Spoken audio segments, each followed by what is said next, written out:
ಬರಲ್ಲ ಅಂತ ಹೇಳ್ತಾನೆ.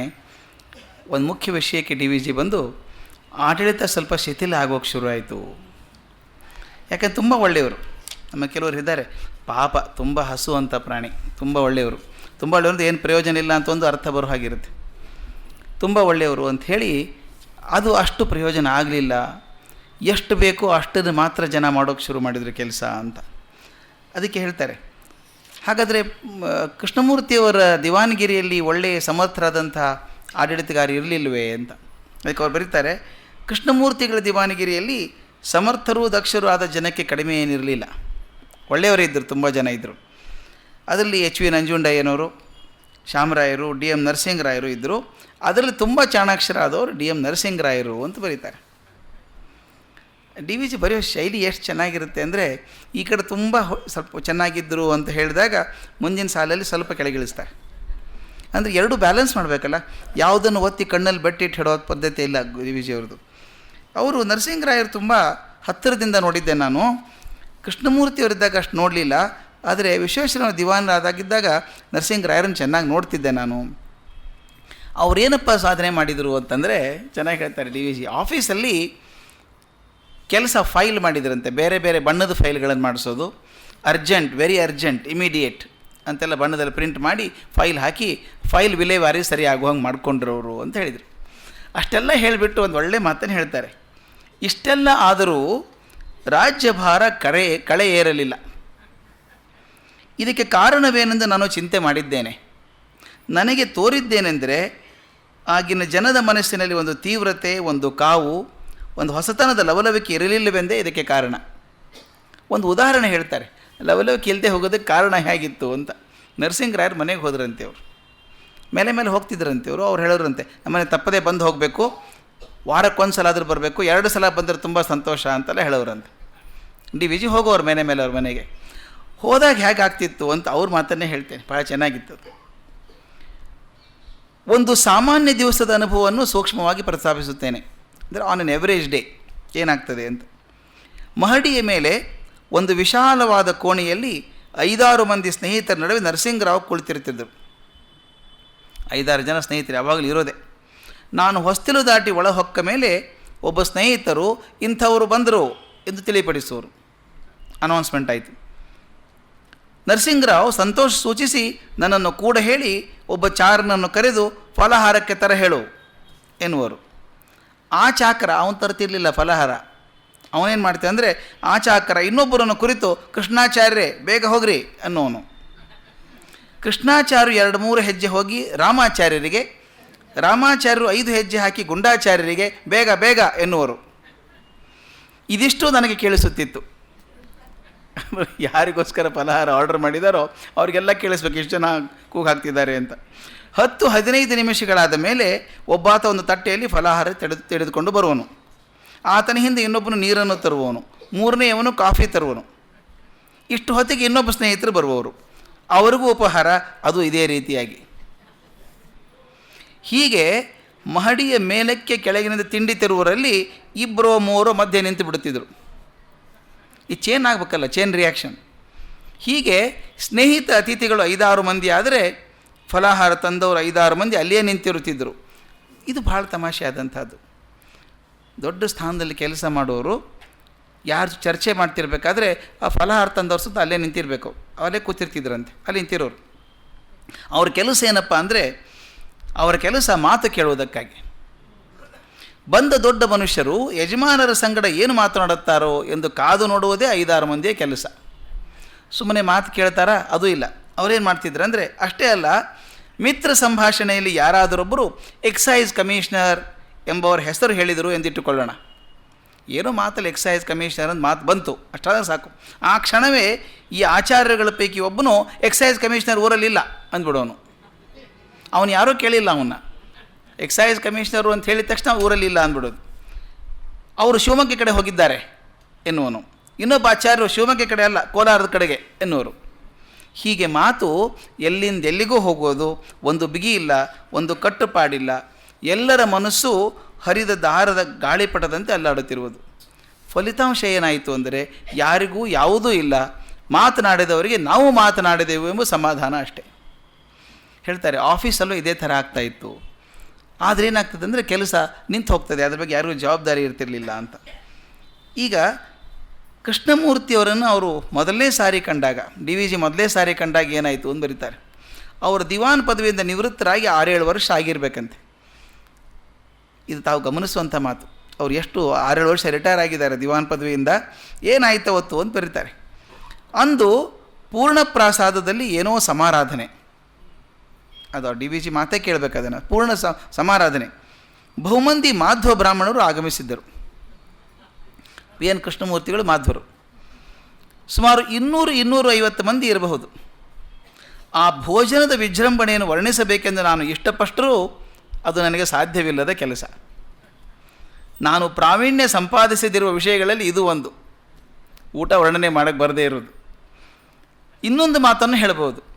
1069ನೇ ಇಸವಿಯ ಜನರಿಗೆ, ಅಂದರೆ ಈಗಿನ ಜನರಿಗೆ, ಪುಸ್ತಕ ಬರೆದದ್ದು ಆ ಕಾಲಕ್ಕೆ, ಈಗಿನ ಜನರಿಗೆ ಆ ಪರಿಠವಣೆಯನ್ನು ಹೇಳಿದರೆ ಹೊಟ್ಟೆ ಕಿಚ್ಚಾದೀತೆಂದು, ಪೂರ್ವಿಕರನ್ನು ಅವರು ಹೊಟ್ಟೆ ಬಾಕರೆಂದು ತೆಗಳಿಯಾರು ಎಂದು ಭಯ ಉಂಟು. ಅಂದರೆ ಆ ಊಟ ಎಷ್ಟು ಭಾರಿಯಾಗಿತ್ತು ಅಂತ. ಅದು ಹೇಳಿದರೆ ಬಹುಶಃ ಅದೇ ಕೆಲಸ ಮಾಡ್ತಿದ್ರು ಅನ್ಸುತ್ತೆ ಜನ ಅಂತ ಅನ್ಕೋಬಾರ್ದು, ಅಥವಾ ಹೊಟ್ಟೆ ಕಿಚ್ಚಾದರೂ ಆಗಬಹುದು ಅವರಿಗೆ ಅಂತ. ಆ ಹೊತ್ತು ನಾನು ನೋಡಿದೆ ದಿವಾನ್ ಕೃಷ್ಣಮೂರ್ತಿಗಳ ವೈಯಕ್ತಿಕ ಔದಾರ್ಯ ಎಂಥದ್ದು ಎಂಬುದನ್ನು. ಊಟ ಹಾಕೋದು ಎಲ್ಲ ಪಂಕ್ತಿಗಳ ಮೇಲೆ ಅವರು ಗಮನ ಇರಿಸಿ ಉಪಚರಿಸುತ್ತಿದ್ದರು. ಆದರೆ ಒಂದು ಟೀಕೆ ಬಂತು ಕೃಷ್ಣಮೂರ್ತಿಯವರ ಮೇಲೆ. ಏನು ಟೀಕೆ ಬಂತು ಅಂದರೆ, ಅವರ ಕಾಲದಲ್ಲಿ ಮಾಧ್ವ ಬ್ರಾಹ್ಮಣರು ಪ್ರಬಲಿಸಿದರು ಎಂದು ಜನ ಆಡಿಕೊಂಡರು. ಜಾಸ್ತಿ ಪ್ರಚಾರ ಅವ್ರಿಗೆ ಆಯಿತು ಅಂತ ಮಾತಾಡ್ಕೊಂಡ್ರಂತೆ. ಕೃಷ್ಣಮೂರ್ತಿಗಳು ನೋಡಿ, ಇಮಿಡಿಯೇಟ್ ಮಾತು D V G balancing act ಹೆಂಗಿರುತ್ತೆ ಅಂದರೆ, ಆದರೆ ಅದಕ್ಕೆ ಕಾರಣರು ಕೃಷ್ಣಮೂರ್ತಿಗಳಲ್ಲ ಎಂದು ನಾನು ತಿಳಿದುಕೊಂಡಿದ್ದೇನೆ. ಶಿಷ್ಯರೇನೋ ಮಾಡಿರಬೇಕು, ಕೃಷ್ಣಮೂರ್ತಿಗಳು ಹಂಗೆ ಮಾಡೋಕ್ಕೆ ಸಾಧ್ಯ ಇಲ್ಲ ಅಂತ. ಯಾಕಂದರೆ ಅವರ ಸ್ವಂತ ಮನೋಭಾವದಲ್ಲಾಗಲಿ ಆಡಳಿತದ ಏರ್ಪಾಟಿನಲ್ಲಾಗಲಿ ತಿಳಿದು ಪಕ್ಷಪಾತ ಮಾಡುವವರಲ್ಲ ಕೃಷ್ಣಮೂರ್ತಿಗಳು. ಆದರೆ ಒಂದು ವಿಶೇಷ, ಮುಂದಿನ ನೋಡಿ ಹೇಗಿದೆ. ಒಂದು ವಿಶೇಷ ಏನಾಗ್ತಿತ್ತು ಅಂದರೆ, ಕೃಷ್ಣಮೂರ್ತಿಗಳ ಸುತ್ತಮುತ್ತ ಇದ್ದ ಪರಿವಾರವನ್ನು ನೋಡಿದರೆ ಕೊಂಚ ಸಂದೇಹಕ್ಕೆ ಆಸ್ಪದ ಬರುತ್ತಿತ್ತು. ಇದು ಬರವಣಿಗೆ ಎಷ್ಟು ಕೇರ್ಫುಲ್ಲಾಗಿ ಆಗಬೇಕಾಗತ್ತೆ ಅನಿಸುತ್ತೆ. ಹೇಳಿದ ಹಾಗೂ ಇರಬೇಕು, ಹೇಳಿದ ಹಾಗೂ ಇರಬೇಕು, ಗೊತ್ತಾಗಬೇಕು. ಹೇಳಿದ್ದೀರಿ ಅಂತ ಒತ್ತಿ ಹೇಳಿದಂಗೆ ಇರಬಾರ್ದು. ಪೂರ್ಣಪ್ರಾಸಾದದ ಆವರಣದಲ್ಲಿ ಪೂರ್ವ ದಿಕ್ಕಿನಲ್ಲೊಂದು ಪ್ರಾಣದೇವರ ಗುಡಿ ಇತ್ತು. ಈಗ ಅದು ಇದೆ, ಆದರೆ ಬಹು ಸಂಕುಚಿತವಾಗಿ ಹೋಗಿದೆ. ಈಗ 9-10 ಚದರಡಿ ಇರಬಹುದು. ಕೃಷ್ಣಮೂರ್ತಿಗಳ ಕಾಲದಲ್ಲಿ ಆ ಗುಡಿ ಪೂರ್ಣಪ್ರಸಾದದ ಮುಖ್ಯ ಕಟ್ಟಡದಿಂದ 1/2 ಫರ್ಲಾಂಗ್ ದೂರದಲ್ಲಿತ್ತು. ಎರಡಕ್ಕೂ ನಡುವೆ ಒಂದು ನೀರಿನ ಹಳ್ಳ ಇತ್ತು. ಪ್ರತಿ ಸಂಜೆಯೂ ಆ ಗುಡಿಯಲ್ಲಿ ಮಂಗಳಾರತಿ ಆಗುತ್ತಿತ್ತು, ಭಜನೆ ನಡೆಯುತ್ತಿತ್ತು. ಕೃಷ್ಣಮೂರ್ತಿಗಳು ಅವರ ತಮ್ಮಂದಿರು ಪೂರ್ಣಯ್ಯನವರು ಸಪರಿವಾರವಾಗಿ ಅಲ್ಲಿ ಮಂಗಳಾರತಿಗಾಗಿ ಬರುತ್ತಿದ್ದರು. ಇಲ್ಲಿ ಅಗ್ದಿ ತಮಾಷೆ ಆಗಿರುವಂಥ ವಿಷಯ ಅದು. ಮಂಗಳಾರತಿಯ ನಂತರ ದೇವರ ನಾಮದ ಸಮರ್ಪಣೆ ಆಗುತ್ತಿತ್ತು. ಇದನ್ನು ಗಮನಿಸಬೇಕು, ಏನು ದೇವರ ನಾಮ ಅಂತ ಸಮರ್ಪಣೆ ಆಗುತ್ತಿತ್ತು. ಆ ಸಮಯದಲ್ಲಿ ಕೆಲ ಮಂದಿ ಅತಿಭಕ್ತರು ಅಂತ ಅವ್ರ ಹೆಸರು, ಅತಿಭಕ್ತರು ಹಾಡುತ್ತಿದ್ದುದು ಹೇಗೆ ಅಂದರೆ, ಎದ್ದೆದ್ದು ಒದೀತಾನೆ ಮಧ್ವರಾಯ, ನಮ್ಮ ಮಧ್ವರಾಯ ಎದ್ದೆದ್ದು ಒದೀತಾನೆ ಮಧ್ವರಾಯ, ಅದ್ವೈತಿ ಭಂಡನ್ನ ಸ್ಮಾರ್ತರಂಡೆ ಗಂಡನ್ನ ಎದ್ದೆದ್ದು ಒದೀತಾನೆ ಮಧ್ವರಾಯ, ಇದು ಹಾಡು. ಇದನ್ನು ತಾಳು ಹಾಕಿಕೊಂಡು ಹಾಡುತ್ತಿದ್ದರು. ಹಾಡುವವರು ಕೇಳುವವರು ಕಣ್ಣು ಸಂದೆ ಮಾಡಿಕೊಳ್ಳುತ್ತಿದ್ದರು. ಇಂಥ ಹಾಡುಗಳನ್ನು ಗುಪ್ತವಾಗಿ ಹಾಡಿಕೊಂಡಿದ್ದರೆ ಹಾಡುವವರಿಗೆ ಸಮಾಧಾನವಾಗಬಹುದಾಗಿತ್ತು. ಗುಪ್ತ ಹಾಡ್ಕೊಂಡು ಅವ್ರಿಗಷ್ಟೇ ಸಮಾಧಾನ ಆಗ್ತಿತ್ತು. ಆದರೆ ಮುಂದಿನ ಸಾಲು ನೋಡಿ ಎಷ್ಟು ಮೀನಿಂಗ್ಫುಲ್ ಆಗಿರುತ್ತದೆ ಅದು. ಆ ಒಂದು ಸಮಾಧಾನ ಜೊತೆಗೆ ಬೇರೊಂದು ಸಮಾಧಾನವನ್ನು ಸಂಪಾದಿಸಿಕೊಳ್ಳಬೇಕು ಎಂದು ಮಾಡಿದ ಕೆಲಸದಿಂದ ಅದು ಪ್ರಕಟವಾಗಿ ಮಾಧ್ವೇತರರಿಗೆ ತಿಳಿದು ಕೃಷ್ಣಮೂರ್ತಿಗಳ ಹೆಸರಿಗೆ ಒಂದು ಆಕ್ಷೇಪಣೆ ಬರುವಂತಾಯಿತು.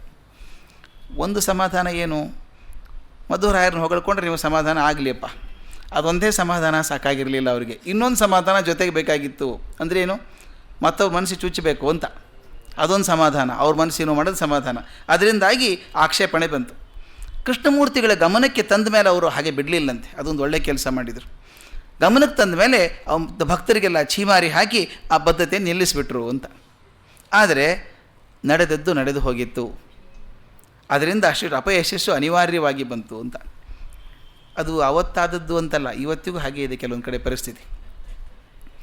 ನಮ್ಮಲ್ಲಿ ನಮ್ಮ ಮತ ದೊಡ್ಡದು ಅಂತ ಹೇಳ್ಕೊಳ್ಳೋ ಸಂಭ್ರಮದಲ್ಲಿ ಇನ್ನೊಬ್ಬರ ಮತ ಸಣ್ಣದು ಅಂತ ಹೇಳೋ ಆ ಪ್ರಯತ್ನವೂ ಆಗ್ತಾಯಿರುತ್ತೆ. ನನಗೆ ಒಂದು ಸಲ ಆದದ್ದು ಬೆಂಗಳೂರಲ್ಲಿ ಸುಮಾರು 15 ವರ್ಷದ ಕೆಳಗೆ. ಒಂದು ದೇವಸ್ಥಾನದಲ್ಲಿ ಯಾರಿಗೋಸ್ಕರ ಹೋಗಿದ್ದು ನೆನಪಿಲ್ಲ ನನಗೆ. ಒಬ್ಬ ಆಚಾರ್ಯರು ಭಯಂಕರವಾದ ಭಾಷಣ ಮಾಡ್ತಾಯಿದ್ರು, ಜೋರಾಗಿ ಭಾಷಣ ಮಾಡ್ತಾಯಿದ್ರು. ಮಾತಾಡ್ತಾ ಆಡ್ತಾ ಆಡ್ತಾ ಆಡ್ತಾ ಶಂಕರಾಚಾರ್ಯ ಬಗ್ಗೆ ಮಾತು ಬಂತು, ಬೈಯೋಕ್ಕೆ ಶುರು ಮಾಡಿದರು. ಅದನ್ನು ಏಕವಚನದಲ್ಲಿ ಬೈಯೋಕ್ಕೆ ಶುರು ಮಾಡಿದರು. ಹಾಗೆ ಹೀಗೆ ಧರ್ಮ ಹಾಳಾಗೋಯ್ತು, ಏನೇನೇನೋ ಹೇಳ್ತಾಯಿದ್ರು.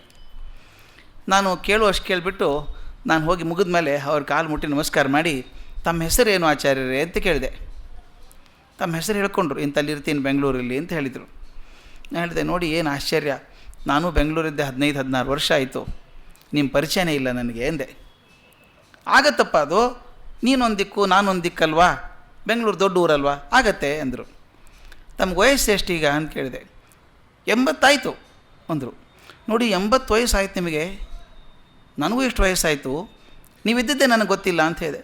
ತಿರ್ಗಾ ಮುರ್ಗ ಅದನ್ನೇ ಹೇಳ್ತೀಯಲ್ಲಪ್ಪ, ಬೆಂಗಳೂರು ದೊಡ್ಡ ಊರಲ್ವಾ, ನಾನಿರೋದು ಅಲ್ಲಿ ನೀನಿರೋದು ಇಲ್ಲಿ, ಹೆಂಗೆ ಗೊತ್ತಾಗತ್ತೆ ಅಂದರು. ನಾನು ಬೇಜಾರು ಮಾಡ್ಕೋಬೇಡಿ, ಶಂಕರಾಚಾರ್ಯ ಹೋಗಿ 800 ವರ್ಷ ಆಯಿತು, ಅವ್ರ ಪರಿಚಯ ಇದೆ ನನಗೆ ಎಂದೆ. ಪರಿಚಯ ಇದೆ. ಅವ್ರು ಯಾಕೆ ಪರಿಚಯ ಇದೆ ಅಂದರೆ ಅವ್ರು ಯಾರನ್ನೂ ಬೈಲಿಕ್ಕೆ ಹೋಗಲಿಲ್ಲ ಅಂತ. ಯಾರನ್ನೂ ಬೈದು ದೊಡ್ಡವರಾಗಿಲ್ಲ ಅನ್ನೋ ಕಲ್ಪನೆ ನಮ್ಗೆ ಬರಬೇಕು. ನಮ್ಮ ಮತದ ಶ್ರೇಷ್ಠತೆಯನ್ನು ಹೇಳಿಕೊಳ್ಳುವಂಥ ಉತ್ಸಾಹದಲ್ಲಿ ಇನ್ನೊಬ್ಬರ ಮನಸ್ಸಿಗೆ ನೋವು ಮಾಡ್ತೀವಿ ಅನ್ನೋ ಕಲ್ಪನೆ ಇದ್ದರೆ ಅದು ಧರ್ಮನೇ ಅಲ್ಲ ಅಂತ. ಅದು ಉತ್ಸಾಹ ಭಾಳ ಇರುತ್ತೆ ಕೆಲವರಿಗೆ. ಸ್ವಮತ ಪ್ರಚಾರ ಮಾಡೋದಲ್ಲದೆ ಪರಮತ ಖಂಡನೆ ಅಂತ ಒಂದು ಮಾತು. ಅದು ಯಾಕೆ ಖಂಡನೆ ಮಾಡಬೇಕು? ಅದಕ್ಕೆ ನಾನು ಅವ್ರ ಸ್ವಾಮಿ ಗುರುಗಳು ಅವರು ಆಚಾರ್ಯ ಸಿಟ್ಟು ಮಾಡಿಕೊಂಡ್ರು, ನನ್ನ ಮೇಲೆ ಭಾಳ ಸಿಟ್ಟು ಮಾಡಿಕೊಂಡು, ಧರ್ಮಲಂಡ ಇದ್ದೆ ನೀನು, ಗೊತ್ತಿಲ್ಲ ನಿನಗೆ ಅಂತೆಲ್ಲ ಬೈದರು. ನಾ ಹೇಳಿದೆ, ಇರ್ಬೋದೇನೋ ಸ್ವಾಮಿ, ಆದರೆ ಒಂದು ಮಾತ್ರ ನನಗನ್ನಿಸಿದ್ದು ಈಗ ಅಂತಂದರೆ, ಅಕಸ್ಮಾತ್ತಾಗಿ ಮಧ್ವಾಚಾರ್ಯರು ಶಂಕರಾಚಾರ್ಯರು ಒಂದೇ ಕಾಲದವರಾಗಿದ್ದರೆ ಅವರು ಜಗಳಾಡ್ತಿರಲಿಲ್ಲ ಅಂತ. ಯಾಕೆ ನಮ್ಮಲ್ಲಿ ಮಾತಿದೆ, ಓನ್ಲಿ ದ ಟೇಲ್ಸ್ ವ್ಯಾಗ್ ಅಂತ, ಹೆಡ್ಸ್ ಡೂ ನಾಟ್ ವ್ಯಾಗ್. ಅವರಿಬ್ಬರು ಒಂದೇ ಕಾಲದವರಾಗಿದ್ದರೆ ಜಗಳಾಡ್ತಿರಲಿಲ್ಲ. ಆದರೆ ಅರ್ಥ ಆಗದೇ ಇದ್ದಾಗ ಹಿಂಬಾಲಕರು ಅಂತ ಅದಕ್ಕೆ ಅನ್ನೋದು ಅವರಿಗೆ, ಯಾವಾಗಲೂ ಹಿಂದೆ ಇರೋರವರು. ಅದರಿಂದ ಅವ್ರು ಗಲಾಟೆ ಮಾಡಿದ್ರಿಂದ ಕೃಷ್ಣಮೂರ್ತಿಗಳ ಮೇಲೆ ಪಾಪ ಅನಿವಾರ್ಯವಾದಂಥ ಒಂದು ಅಪಯಶಸ್ಸು ಬಂತು ಅಂತ ಡಿ ವಿ ಜಿ ಹೇಳ್ತಾರೆ.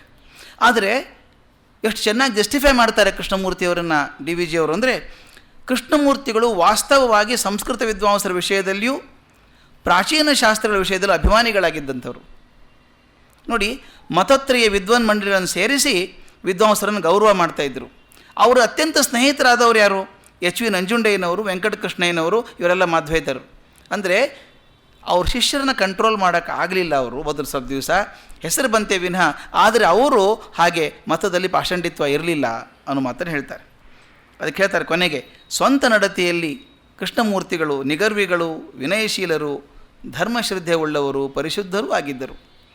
ಈ ಮಾತನ್ನು ಯಾಕೆ ಕೊನೆಗೆ ಹೇಳಿದೆ ಅಂದರೆ, ನಾನು ಡಿ ವಿ ಜಿ ಮನಸ್ಸು ಹಾಗೆ. ಒಂದು ವ್ಯಕ್ತಿ ಜೀವನದಲ್ಲಿ ಎಷ್ಟೋ ಓರೆಕೋರೆ ಇರ್ತದೆ, ತೊಂದರೆ ದೋಷ ಇರ್ತದೆ, ಆದರೆ ನೋಡುವನ ಮನಸ್ಸು ಸಂಪೂರ್ಣವಾಗಿದ್ದಲ್ಲಿ ಓರೆಕೋರೆ ಹೆಚ್ಚು ಕಾಣಿಸೋದಿಲ್ಲ, ಚೆನ್ನಾಗಿರೋದೇ ಕಾಣಿಸುತ್ತೆ. ಇದನ್ನು ಅಪ್ರಿಷಿಯೇಟಿವ್ ಎನ್ಕ್ವೈರಿ ಅಂತೀವಿ ನಾವು. ಒಳ್ಳೆಯದನ್ನು ಕಾಣುವಂಥ ಮನಸ್ಸು ಇದೆಯಲ್ಲ, ಡಿ ವಿ ಜಿಗೆ ತುಂಬ ಇತ್ತು. ಎಲ್ಲೋ ಒಂಚೂರು ತಪ್ಪಿದರೆ ಅದಿರಲಿ ಬಿಡಿ, ತೊಂದರೆ ಇಲ್ಲ, ದೊಡ್ಡದಾದದ್ದು ಬೇಕಾದಷ್ಟು ಇದೆಯಲ್ಲ ಅಂತ ಹೇಳುವಂಥ ಮನಸ್ಸು. ಇದು ನಂತರ ಬಂದಂಥ ದಿವಾನರು ವಿ ಪಿ ಮಾಧವರಾಯರು. ವಿ ಪಿ ಮಾಧವರಾಯರು ಬಂದಾಗ ಒಂದು ತಮಾಷೆ ಆಗಿತ್ತು. ಮಾಧವರಾಯರು ಹೇಗೆ ಬಂದರು ಅಂತ. ಮಾಧವರಾಯರು ಬರುವಾಗ ಕೃಷ್ಣಮೂರ್ತಿಗಳ ನಂತರ ಬಂದಂಥವ್ರು ಇವರು. ಆದರೆ ಅವರು ಕೂಡ ಕೃಷ್ಣಮೂರ್ತಿ ಆಗೋದಕ್ಕಿಂತ ಮೊದಲು ತಾವು ದಿವಾನಗಿರಿಗೆ ಪ್ರಯತ್ನ ಮಾಡಿದಂಥವ್ರು, ತುಂಬ ಪ್ರಯತ್ನ ಮಾಡಿದಂಥವ್ರು. ಅವತ್ತು ಅವ್ರು ರಂಗಾಚಾರ್ಯರ ಬಗ್ಗೆ ಹೇಳಿದಾಗ ಬಂತು ನೋಡಿ. ರಂಗಾಚಾರ್ಯರು ಬಟ್ಟೆ ಚೆನ್ನಾಗಿ ಹಾಕ್ಕೋತಿರ್ಲಿಲ್ಲ ಅಂದ್ರೆ ನಾನೇನು ಮಾಧವರಾಯನೇ ಅಂದದ್ದು. ಅಂದರೆ ಮಾಧವರಾಯರು ತಮ್ಮ ಬಟ್ಟೆ ಬಗ್ಗೆ, ತಮ್ಮ ಆಕಾರದ ಬಗ್ಗೆ ತುಂಬ ಕಾಳಜಿ ಉಳ್ಳಂಥವ್ರು. ಅದು ಹೊಂಬಣ್ಣ ಅವ್ರು ಬರೀತಾರೆ, ಎಷ್ಟು ಚಂದ್ರಿದೆ ಅಂದರೆ, ವ್ಯಕ್ತಿ ಆಕಾರವು ಆತನಿಗಿರುವ ಸ್ವಭಾವ ಸಂಪತ್ತಿನ ಒಂದು ಮುಖ್ಯಾಂಶ.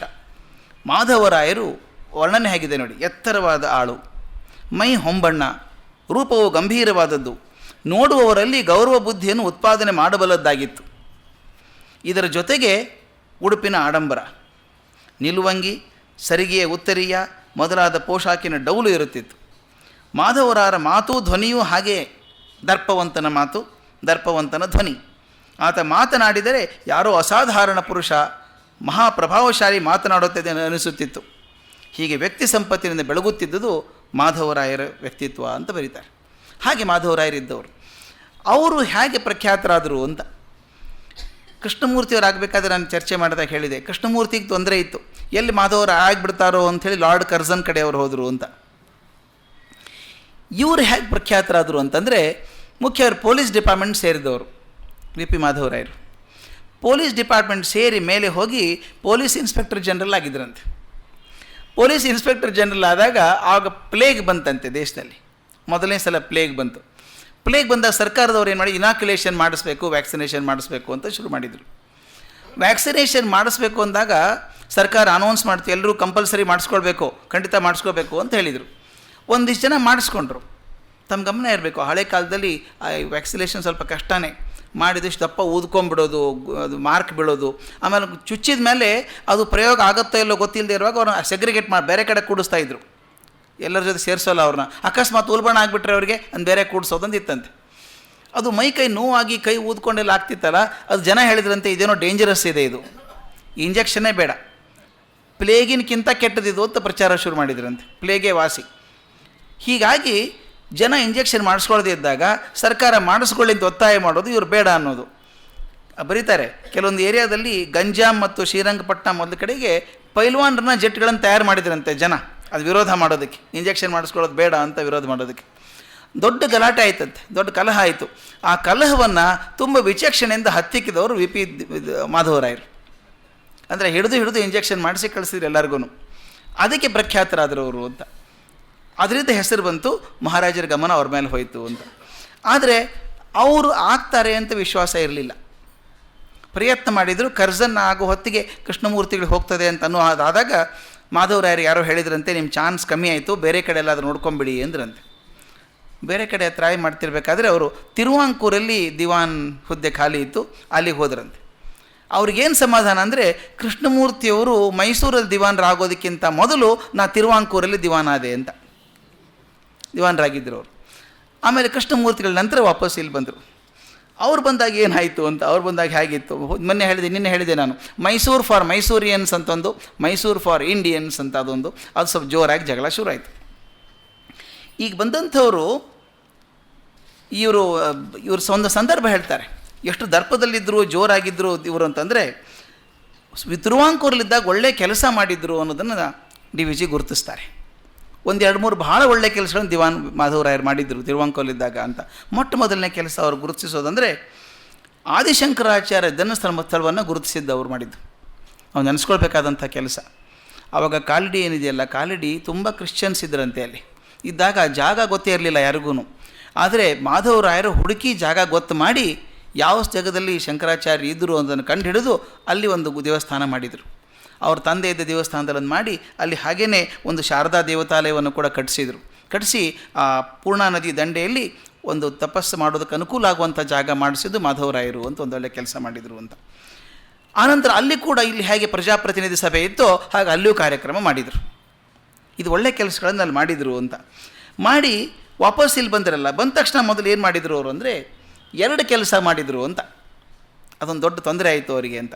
ಬಂದು ಯಾರು ಹೇಳಿದರೋ ಗೊತ್ತಿಲ್ಲ ಅವರಿಗೆ, ಲೆಜಿಸ್ಲೇಟಿವ್ ಕೌನ್ಸಿಲ್ ಅಂತ ಒಂದು ಮಾಡಿದರು. ಈ ಪ್ರಜಾಪ್ರತಿನಿಧಿ ಸಭೆ ಮೇಲೆ ಲೆಜಿಸ್ಲೇಟಿವ್ ಕೌನ್ಸಿಲ್ ಏನು ತೀರ್ಮಾನ ಆಗಬೇಕಾದ್ರೂ ಅಲ್ಲಿ ಆಗಬೇಕು ಅಂಥೇಳಿ, ಅದರ ಮೂಲಕ 2 ಕೆಲಸಗಳನ್ನು ಮಾಧವರಾಯರು ಮಾಡಿಸಿದರು. ಅದರಿಂದ ಜನಾಭಿಪ್ರಾಯ ಕಮ್ಮಿ ಆಯಿತು ಅವ್ರ ಬಗ್ಗೆ ಅಂತ ಹೇಳ್ತಾರೆ. ಮೊದಲನೇದ್ದೇನಪ್ಪ ಅಂತಂದರೆ, ಈ ವೃತ್ತಪತ್ರಿಕಾ ವಾಗ್ಬಂಧನ ಅಂತ ಅದಕ್ಕೆ ಹೇಳ್ತಾರೆ, Mysuru news papers regulation act of 1908 ಅಂತ. ಅಂದರೆ ವೃತ್ತಪತ್ರಿಕೆಯವರು ಏನು ಬೇಕಾದರೂ ಬರೆಯೋ ಹಾಗಿಲ್ಲ, ಅವರು ಬರೆದದ್ದನ್ನು ಲೆಜಿಸ್ಲೇಟಿವ್ ಕೌನ್ಸಿಲಿಗೆ ಅದನ್ನು ತೆಗೆದು ಹಾಕುವ ಅಧಿಕಾರ ಉಂಟು ಅಂತ. ಅಂದರೆ ವೃತ್ತಪತ್ರಿಕೆಯ ಆ ಸ್ವಾತಂತ್ರ್ಯವನ್ನು ಕಸ್ಕೊಂಡಂಗಾಯಿತು.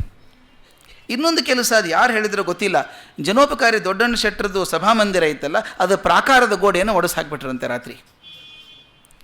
ಮೊದಲು ದೊಡ್ಡಣ್ಣ ಶೆಟ್ಟರಿಗೆ ಭಾಳ ದೊಡ್ಡ ಹೆಸರು, ದೊಡ್ಡವರು, ಎಲ್ಲದಪ್ಪ ಜನದ ಮೆಚ್ಚಿಕೊಳ್ಳುವಂಥ ಕೆಲಸ ಬೇಕಾದಷ್ಟು ಜನ ಮಾಡಿದ್ರು ಅವರು. ಆದರೆ ಅವರು ಪ್ರಾಕಾರದ ಗೋಡೆಯನ್ನು ಒಡೆದಾಗ ತುಂಬ ಕೋಲಾಹಲ ಆಗಿ ಜಗಳ ಶುರು ಆಗ್ಬಿಡ್ತು. ಜನಕ್ಕೆ ಬೇಜಾರಾಯಿತು. ಮಾಧವರಾಯರೇ ಮಾಡಿಸಿದ್ದು ಇದನ್ನು ಮಾತು ಬಂತು, ತುಂಬ ಗಲಾಟೆ ಆಯಿತು. ಯಾಕೆ ಮಾಡಿಸಿದ್ರು ಇದನ್ನು ಹಾಗೆ ಅಂತ, ಯಾಕೆ ಮಾಡಿಸಿರಬಹುದು ಅಂತ. ಈ ಪತ್ರಿಕಾ ವಾಗ್ಬಂಧನ ಹಾಕಿದ ಮೇಲಂತೂ ಸಾಹಿತಿಗಳೆಲ್ಲ ಅದು ವಿರೋಧ ಮಾಡೋಕ್ಕೆ ಶುರು ಮಾಡಿದರು. ಪತ್ರಿಕೆಗಳಲ್ಲಿ ಲೇಖನ ಬರೋಕ್ಕೆ ಶುರು ಆಯಿತು, ದೊಡ್ಡ ದೊಡ್ಡ ಲೇಖನ ಬರೋಕ್ಕೆ ಶುರು ಆಯಿತು. ಅದರಲ್ಲಿ ದೊಡ್ಡಣ್ಣ ಶೆಟ್ಟರ ವಕೀಲರಾಗಿದ್ದಂಥ ಡಿ ವೆಂಕಟರಾಮಯ್ಯನವರು ಭಾಳ ಮುಖ್ಯರು. ಡಿ ವೆಂಕಟರಾಮಯ್ಯನವ್ರ ಜೊತೆಗೆ ನಾವೆಲ್ಲ ಕೇಳಿದಂಥ ಭಾಳ ದೊಡ್ಡದಂಥ ವೆಂಕಟಕೃಷ್ಣಯ್ಯನವರು ಅವ್ರ ಜೊತೆಗಿದ್ದರು. ಅವರಿಬ್ಬರು ದಿನಪತ್ರಿಕೆಯಲ್ಲಿ ಲೇಖನ ಬರೆಯೋಕ್ಕೆ ಶುರು ಮಾಡಿದರು. ಪತ್ರಿಕೆ ಮೇಲೆ ಈ ದಿಗ್ಬಂಧನ ಹೇರಿದ್ದಾರೆ, ಸ್ವಾತಂತ್ರ್ಯ ಕಿತ್ಕೊಂಡಂಗಾಯಿತು ಅಂತದೊಂದು. ಯಾಕಿದಾಯಿತು ಅನ್ನೋದನ್ನು ಡಿ ವಿ ಜಿ ಸೂಕ್ಷ್ಮವಾಗಿ ಪರಿಚಯ ಮಾಡ್ತಾರೆ. ಯಾಕಾಗಿರ್ಬೋದು ಅಂದರೆ, ಈ ಪತ್ರಿಕಾ ವಾಗ್ಬಂಧನ ಹಾಕಿದ ತಕ್ಷಣ ಪತ್ರ ಬರೆಯೋಕ್ಕೆ ಶುರು ಮಾಡಿದಾರಲ್ಲ, ಬೇರೆ ಬೇರೆ ಜನ ಪತ್ರಿಕೆಗೆ ಲೇಖನ ಬರೆಯೋಕ್ಕೆ ಶುರು ಮಾಡಿದರು. ಅದರಲ್ಲಿ ಮುಖ್ಯವಾಗಿದ್ದವರು ಈ ವೆಂಕಟಕೃಷ್ಣಯ್ಯನವರು ಹಾಗೂ ವೆಂಕಟರಾಮಯ್ಯನವರು. ವೆಂಕಟರಾಮಯ್ಯನವರು ಬರೆದ ಮೇಲೆ ಇಷ್ಟೆಲ್ಲ ಆರ್ಟಿಕಲ್ ಬರೆಯೋಕ್ಕೆ ಶುರು ಮಾಡಿದ್ರೆ ಜನಕ್ಕೆ ಇನ್ನೊಂದಿದೆ ನೋಡಿ, ಗಮನಿಸಬೇಕು. ಒಂದೇ ವಿಷಯ ಪೇಪರಲ್ಲಿ ದಿನ ಬರೋಕ್ಕೆ ಶುರು ಆದರೆ ಕುತೂಹಲ ಕೆರಳಿಸ್ಬಿಡುತ್ತೆ ಜನಕ್ಕೆ, ಒಂಥರ ಸೀರಿಯಲ್ ಆದಂಗೆ ಆಗಿಬಿಡುತ್ತೆ. ತಾವು ನೋಡಿರಬೇಕು, ಯಾವುದೋ ಒಂದು ಸಣ್ಣ ವಿಷಯನ ವೃತ್ತಪತ್ರಿಕೆ ದೊಡ್ಡದಾಗಿ ಹೆಡ್ಲೈನ ಕೊಟ್ಬಿಟ್ರೆ ಏನೋ ಅನಾಹುತ ಆಯಿತು ಅನಿಸ್ಬಿಡುತ್ತೆ. ನಾನು ಒಂದು ಸಲ ಹೇಳ್ತಾ ಇದ್ದೆ, ಭಾರೀ ಮಳೆಯಿಂದಾಗಿ ಭಾರೀ ತೊಂದರೆ ಆಯಿತು ಜಯನಗರದಲ್ಲಿ ಅಂತ ಬರುತ್ತೆ. ನಮ್ಗೆ ರಾಜಾಜಿನಗರದಲ್ಲಿ ಮಳೆ ಆದದ್ದೇ ಗೊತ್ತಿಲ್ಲ, ಆದರೆ ಪೇಪರ್ ಹೆಡ್ಲೈನ್ ಬಂದರೆ ಊರಿಂದ ಫೋನ್ ಮಾಡ್ತಾರೆ, ಏನೋ ಭಾರಿ ಮಳೆ ಆಯಿತು ಅಂತ ಬೆಂಗಳೂರಲ್ಲಿ, ನಿಮಗೇನು ತೊಂದರೆ ಆಗಿಲ್ಲ ತಾನೇ, ಆದದ್ದೇ ಗೊತ್ತಿಲ್ಲ ನಮಗಿಲ್ಲಿ. ಅಂದರೆ ವೃತ್ತಪತ್ರಿಕೆಗೆ ಆ ಶಕ್ತಿ ಇದೆ. ಹಾಗೆ ದಿನಾಲೂ ಲೇಖನ ಬರೋಕ್ಕೆ ಶುರು ಆಯಿತು ಇವ್ರ ವಿರುದ್ಧ. ಮಾಧವ ರಾಯರಿಗೆ ತುಂಬ ಕೋಪ ಬಂತು. ವೆಂಕಟರಾಮಯ್ಯನವರು ಯಾರು ವಕೀಲರು? ದೊಡ್ಡಣ್ಣ ಶೆಟ್ಟರ್ ವಕೀಲರು, ಆದ್ದರಿಂದ ಆಗಲಿ ಅಂತ ಮಾಡಿಸಿರ್ಬಹುದು ಅಂತ, ಆ ಪ್ರಕಾರದ ಗೋಡೆ ಹೊಡೆದು ಹಾಕಿದರು ಅಂತ. ಈ ಹೊತ್ತಿಗೆ ಈ ಚಳವಳಿ ಶುರು ಆದಾಗ ಎಲ್ಲಿ ಹೋಯಿತು ಅಂದರೆ ಮಹಾರಾಜರ ತನಕ ತಕರಾರು ಹೋಯ್ತಂತೆ. ನೋಡಿ, ದೊಡ್ಡಣ್ಣ ಶೆಟ್ಟರದ ಪ್ರಾಕಾರದ ಗೋಡೆ ಹೊಡೆದು ಹಾಕಿದರು, ಸರಿ ಆಗಲಿಲ್ಲ ಅಂತ. ಅವ್ರು ಹೇಳ್ತಾರೆ, ಮೊದಲನೇ ಬಾರಿಗೆ ಮಹಾರಾಜರು ಗುಪ್ತವಾಗಿ ಯಾರಿಗೂ ಗೊತ್ತಿಲ್ಲದಂತೆ ಕಾರ್ನಲ್ಲಿ ಬಂದು ಗೋಡೆ ಹೊಡೆದದನ್ನು ನೋಡ್ಕೊಂಡು ಹೋದ್ರಂತೆ. ನೋಡ್ಕೊಂಡು ಹೋಗಿ ಏನು ಮಾಡಿದರು ಅಂತ ಭಾಳ ಚೆನ್ನಾಗಿರೋ ಮಾತು, ಅವ್ರ ಮಾತು ಕೇಳಬೇಕಿದೆ. ಈ ಎಲ್ಲ ಚಳವಳಿಗಳ ಫಲಿತಾಂಶವು ಮಾಧವರಾಯರಿಗೆ ಅವರ ಕಾಲಾವಧಿ ಮುಗಿದೊಡನೆಯೇ ತಾಂಬೂಲ ಕೊಡುವಂತಾದದ್ದು. ರಿನ್ಯೂವಲ್ ಆಫ್ ಕಾಂಟ್ರಾಕ್ಟ್ ಇಲ್ಲ, ಅವರು ಮುಗಿದ ತಕ್ಷಣ ತಾಂಬೂಲ ಕೊಡಿಸ್ಬಿಟ್ರು ಅಂತ. ಅದಕ್ಕೆ ಹೇಳ್ತಾರೆ, ಈ ಸಂಗತಿ ನಡೆದದ್ದು ಆ ಸರ್ಕಾರದ ಕಾಲದಲ್ಲಿ. ಆಗಿನ ಮಂತ್ರಿಗಳ ಪದವಿ ನಿರ್ಭಯವಾದದ್ದಾಗಿರಲಿಲ್ಲ ಎಂಬುದು ಈ ಪ್ರಕರಣದಿಂದ ಸ್ಪಷ್ಟವಾಗುತ್ತದೆ. Every minister was accountable for what he did ಅನ್ನೋದು ಬಹಳ ಮುಖ್ಯ ಆಗ್ತದೆ ಅಂತ.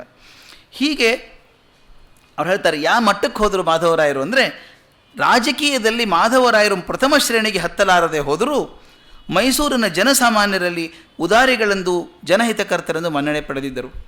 ನೋಡಿ, ಅದು ಬ್ಯಾಲೆನ್ಸಿಂಗ್ ಆಗಿದೆ. ಅವರು ಗ್ರೇಡ್ 1 ಆಗಲಿಕ್ಕಿಲ್ಲ, ಆದರೆ ಒಳ್ಳೆಯವರು ಅಂತ ಹೆಸರನ್ನು ಪಡೆದಿದ್ದರು ಅಂತ ಹೇಳ್ತಾರೆ.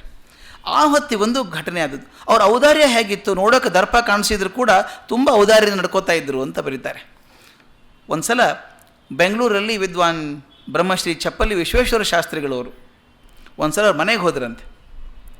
ಮಾಧವರಾಯರ ಮನೆಗೆ ಹೋಗ್ಬಿಟ್ಟು, ಆ ಸಂಸ್ಕೃತ ಪಂಡಿತರು, ಸೆಂಟ್ರಲ್ ಕಾಲೇಜಲ್ಲಿ ಪ್ರೊಫೆಸರ್ ಆಗಿದ್ದಂಥವ್ರು, ಅಲಂಕಾರ ವ್ಯಾಕರಣ ಶಾಸ್ತ್ರಗಳಲ್ಲಿ ಉದ್ದಾಮ ಪಂಡಿತರಾದಿದ್ದಂಥವ್ರು, ಎಲ್ಲ ಅನುಕರಣೀಯರಾದಂಥ ಶಾಸ್ತ್ರಿಗಳವರು ಒಂದು ಸಲ ಮಾಧವರಾಯರ ಮನೆಗೆ ಹೋಗಿ ಯಾಚನೆ ಮಾಡೋಕ್ಕೆ ಹೋದ್ರಂತೆ. ಅವ್ರು ಕೂಡಿಸ್ಕೊಂಡು ಏನು ಬೇಕು ಅಂತ ಕೇಳಿದ್ರಂತೆ. ತೆಲುಗಿನಲ್ಲಿ ಮಾತನಾಡಿತು ಅಂತ ಬರೀತಾರೆ ಡಿ ವಿ ಜಿ, ಆದರೆ ಬರೆದಿದ್ದು ಕನ್ನಡದಲ್ಲೇ ಬರೆದಿದ್ದಾರೆ.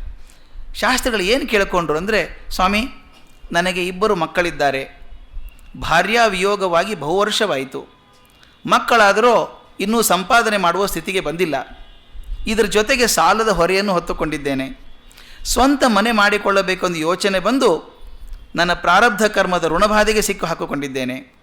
ಇದು ನನಗಿರುವ ಕಷ್ಟ.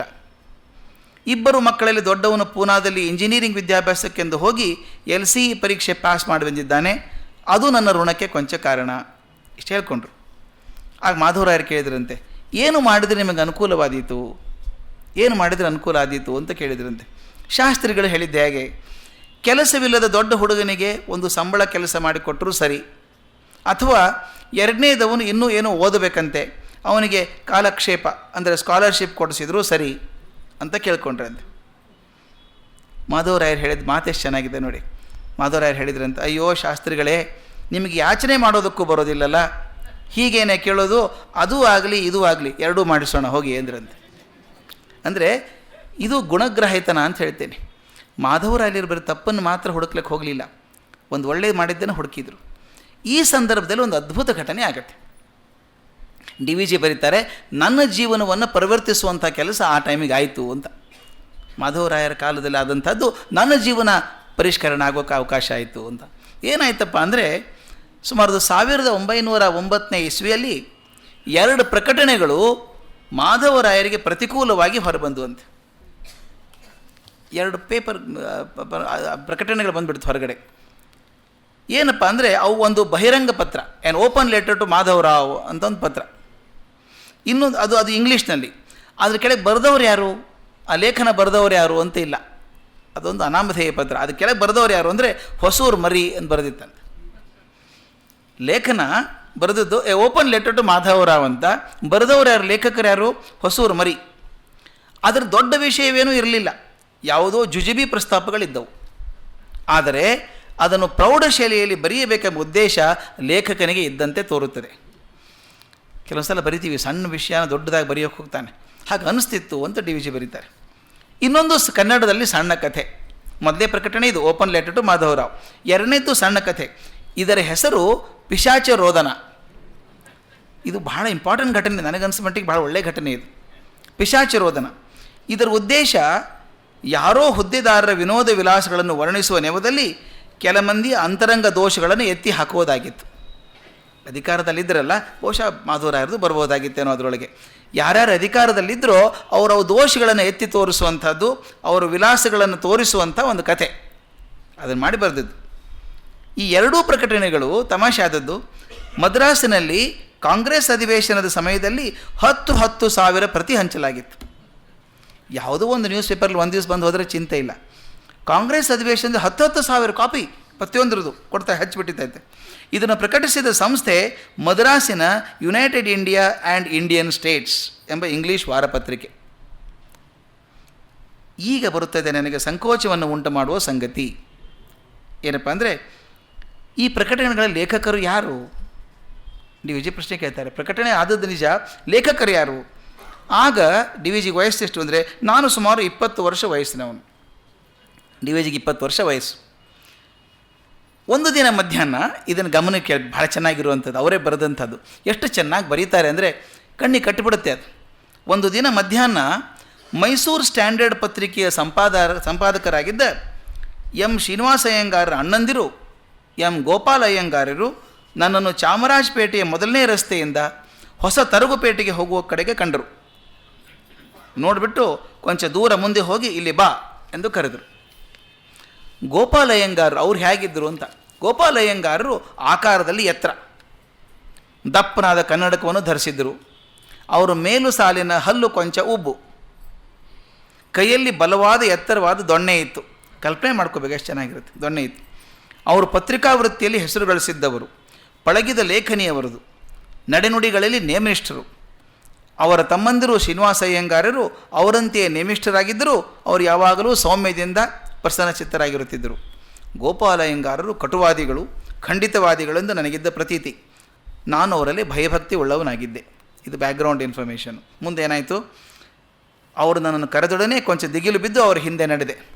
ಅವರು ಹೊಸ ತರಗುಪೇಟೆಯಲ್ಲಿ ಅಗರಂ ರಾಮರೆಡ್ಡಿ ಬಿಲ್ಡಿಂಗ್ಸ್ ಎಂದು ಕರೆಯುತ್ತಿದ್ದ ದೊಡ್ಡ ಕಟ್ಟಡದ ಪಶ್ಚಿಮ ಕಡೆಯ ಬಾಗಿಲಿಂದ ಒಳಹೊಕ್ಕರು. ಮಾತಿಲ್ಲ, ಕಥೆ ಇಲ್ಲ, ಬಾ ಅಂದರೂ ಹೊರಟುಬಿಟ್ರು. ಅವ್ರ ಹಿಂದೆ ಇವ್ರು ಹೊರಟರು.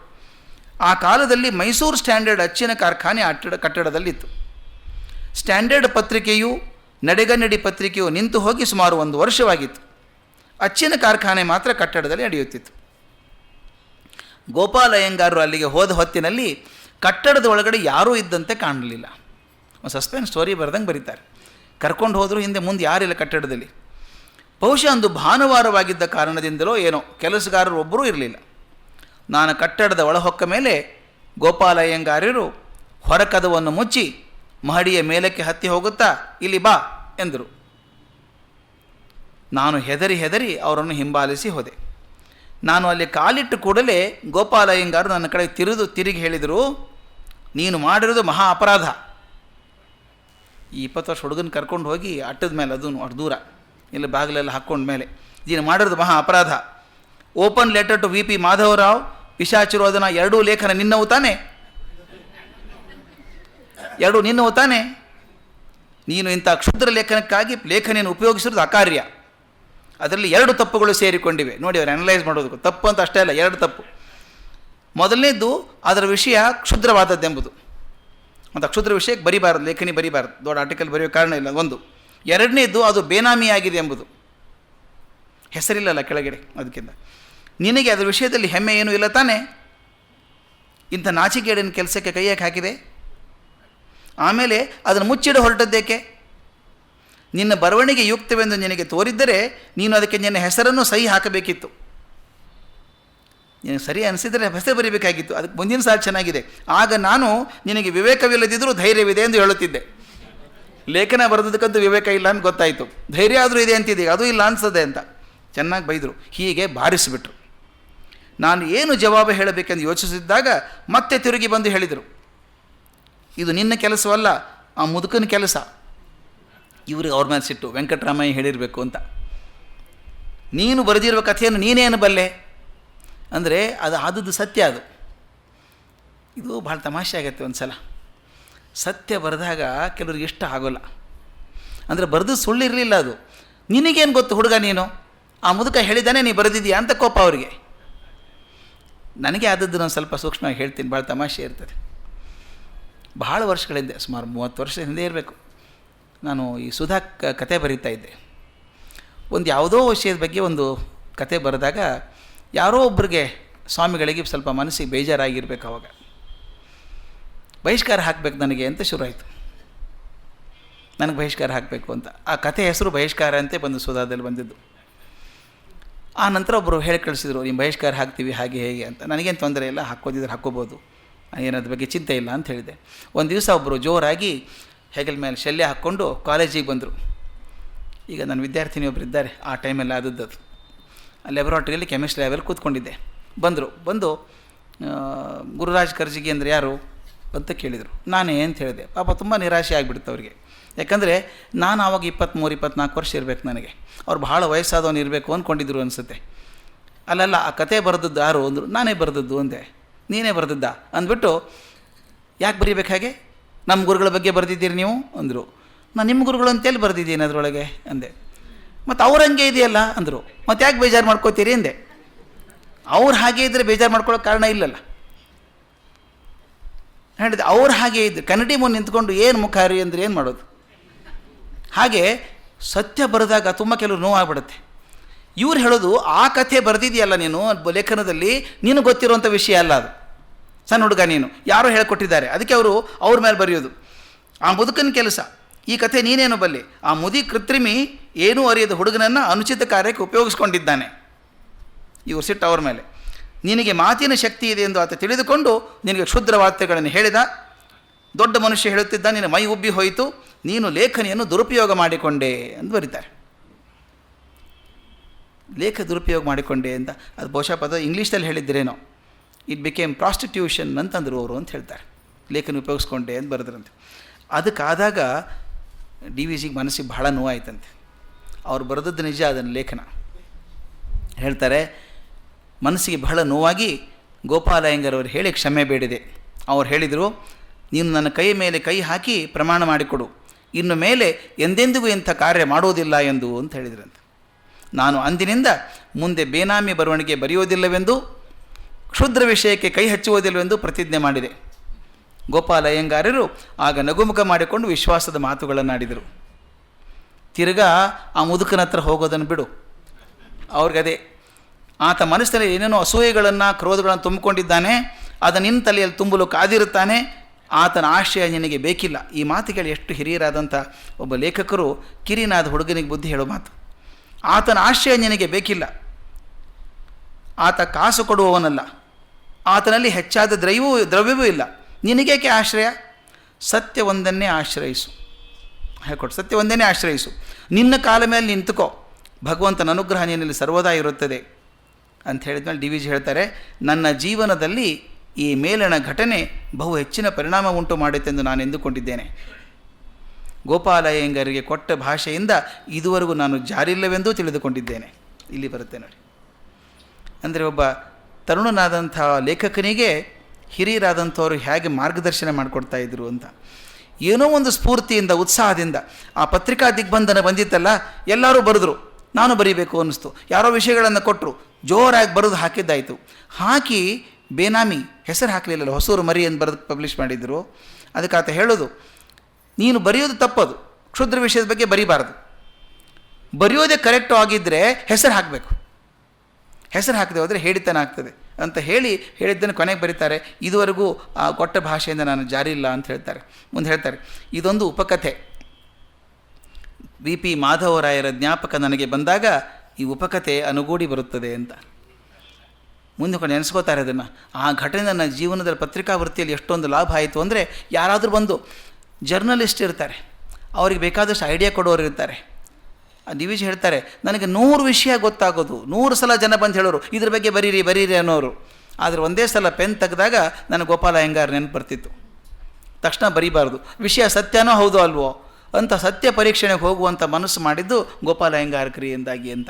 ಅದಕ್ಕೆ ಹೇಳ್ತಾರೆ, ಅವರ ಜೀವನಕ್ಕೆ ಒಂದು ಮಾರ್ಗದರ್ಶಿ ಆದಂಥ ಘಟನೆ ಇದು ಅಂತ.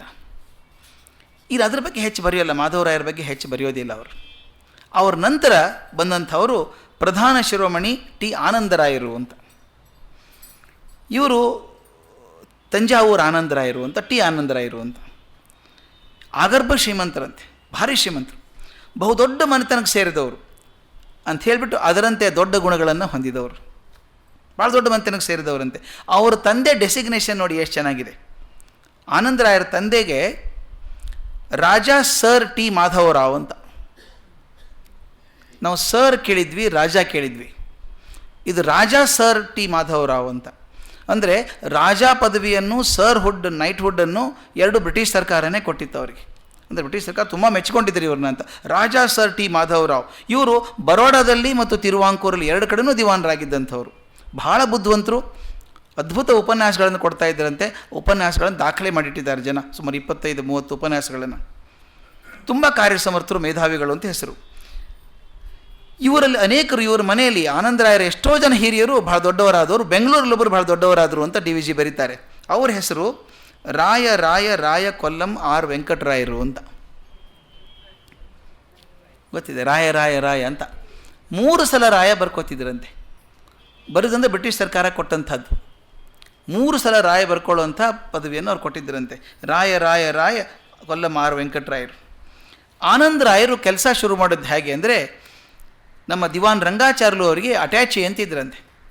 ಅವ್ರ ಜೊತೆಗಿರುವಂಥ ಅಸಿಸ್ಟೆಂಟ್ ಸೆಕ್ರೆಟರಿ ಇದ್ದ ಹಾಗೆ ಅವ್ರ ಜೊತೆಗಿದ್ದರಂತೆ. ಕೆಲಸ ಮಾಡಿ ಪ್ರಮೋಷನ್ ತೊಗೊಂಡು ಡೆಪ್ಟಿ ಕಮಿಷನರ್ ಆದರು. ಡೆಪ್ಟಿ ಕಮಿಷನರ್ ಆಗಿ ನಂತರ ಕೃಷ್ಣಮೂರ್ತಿ ಮಾಧವರಾವ್ ಅವ್ರ ಜೊತೆಗೇ ಕೆಲಸ ಮಾಡಿ ಸಹೋದ್ಯೋಗಿ ಆಗಿದ್ದರು. ಸುಮಾರು ಅನುಭವ ಅವರಿಗೆ, ವಿಶಾಲವಾದಂಥ ಆಳವಾದ ಅನುಭವ ಇರೋದರಿಂದ ಕೊನೆಗೆ ದಿವಾನರಾದರು, ನ್ಯಾಚುರಲ್ ಆಗಾದರು ಅಂತ. ಅವ್ರಿಗೆ ಅಧಿಕಾರಾವಧಿ ಸುಮಾರು 3.5 ವರ್ಷದಲ್ಲಿ ದಿವಾನರಾಗಿದ್ದರು ಅವರು. ಅವ್ರು ಎಷ್ಟು ಚೆನ್ನಾಗಿ ಬರೀತಾರೆ ನೋಡಿ ಡಿ ವಿ ಜಿ. ಅವರ ಅಧಿಕಾರ ಹೇಗಿತ್ತು 3.5 ವರ್ಷದ್ದು ಅನ್ನೋದಕ್ಕೆ ಬರೀತಾರೆ. ಒಟ್ಟಿನಲ್ಲಿ ಆನಂದರಾಯರ ಆಳ್ವಿಕೆಯ ವಿಷಯದಲ್ಲಿ ಹೇಳಬಹುದಾದ ವಿಶೇಷಾಂಶ ಏನೂ ಇಲ್ಲ. ಒಂದೇ ಮಾತಲ್ಲಿ ಹೇಳ್ತಾರೆ, ವಿಶೇಷಾಂಶ ಏನಿಲ್ಲ. ಅದು ಮಾಮೂಲಿನಂತೆ ನಡೆಯಿತು. 6ಕ್ಕೆ ಏಳಲಿಲ್ಲ, 3ಕ್ಕೆ ಇಳಿಯಲಿಲ್ಲ. ಮುಂದಿನ ಸಾಲು ಭಾಳ ಚೆನ್ನಾಗಿದೆ, ಅದನ್ನು ಹೇಗೆ ಅರ್ಥ ಮಾಡ್ಕೋತೀವಿ ಅದ್ರ ಮೇಲೆ ಇದೆ ಅದು. ಏರುಗಳು ತಗ್ಗುಗಳು ಇಲ್ಲದ ಸಮತಲದ ರಸ್ತೆಯಲ್ಲಿ ಎತ್ತಿನ ಗಾಡಿ ಪ್ರಯಾಣ ಮಾಡುವಂತೆ ಸುಗಮವಾಗಿ ಏಳೋಣ ಬೀಳೋಣಗಳಿಲ್ಲದೆ, ಆಲಸ್ಯಕ್ಕೆ ಇಲ್ಲದೆ, ಉಲ್ಲಾಸವೂ ಇಲ್ಲದೆ ಮಿತಗತಿಯಿಂದ ಪ್ರಯಾಣ ಮಾಡುವಂತೆ ಇತ್ತು ಇವರ 3.5 ವರ್ಷದ ಆಡಳಿತ ಅಂತ. ಇದನ್ನು ಸ್ವಲ್ಪ ಗಮನಿಸಬೇಕಾದ್ದು. ಸೆಂಟೆನ್ಸ್ ಬಹಳ ಕೇರ್ಫುಲ್ಲಾಗಿ ಬರೀತಾರೆ, ಹಾಗೆ ಬರೆಯಲ್ಲ ಅವರು. ಏರುಗಳು ತಗ್ಗುಗಳು ಇಲ್ಲದಂಥ ಸಮತಟ್ಟಾದ ರಸ್ತೆ, ತೊಂದರೆ ಏನಿಲ್ಲ. ಅದರಲ್ಲಿ ಯಾವ ಗಾಡಿ ಹೋಗ್ತಾ ಇದೆ? ಎತ್ತಿನ ಗಾಡಿ ಹೋದಂಗೆ ಹೋಗ್ತಾ ಇದೆ. ಒಳ್ಳೆ ರೋಡ್ ಚೆನ್ನಾಗಿದ್ದರೆ ಒಂದು ಕಾರ್ ಹೋಗ್ತಿದ್ರೆ ಬೇಗವಾಗಿ ಹೋಗ್ಬೋದು, ಅವಾಗೂ ಏನು ತೊಂದರೆ ಇರೋಲ್ಲ.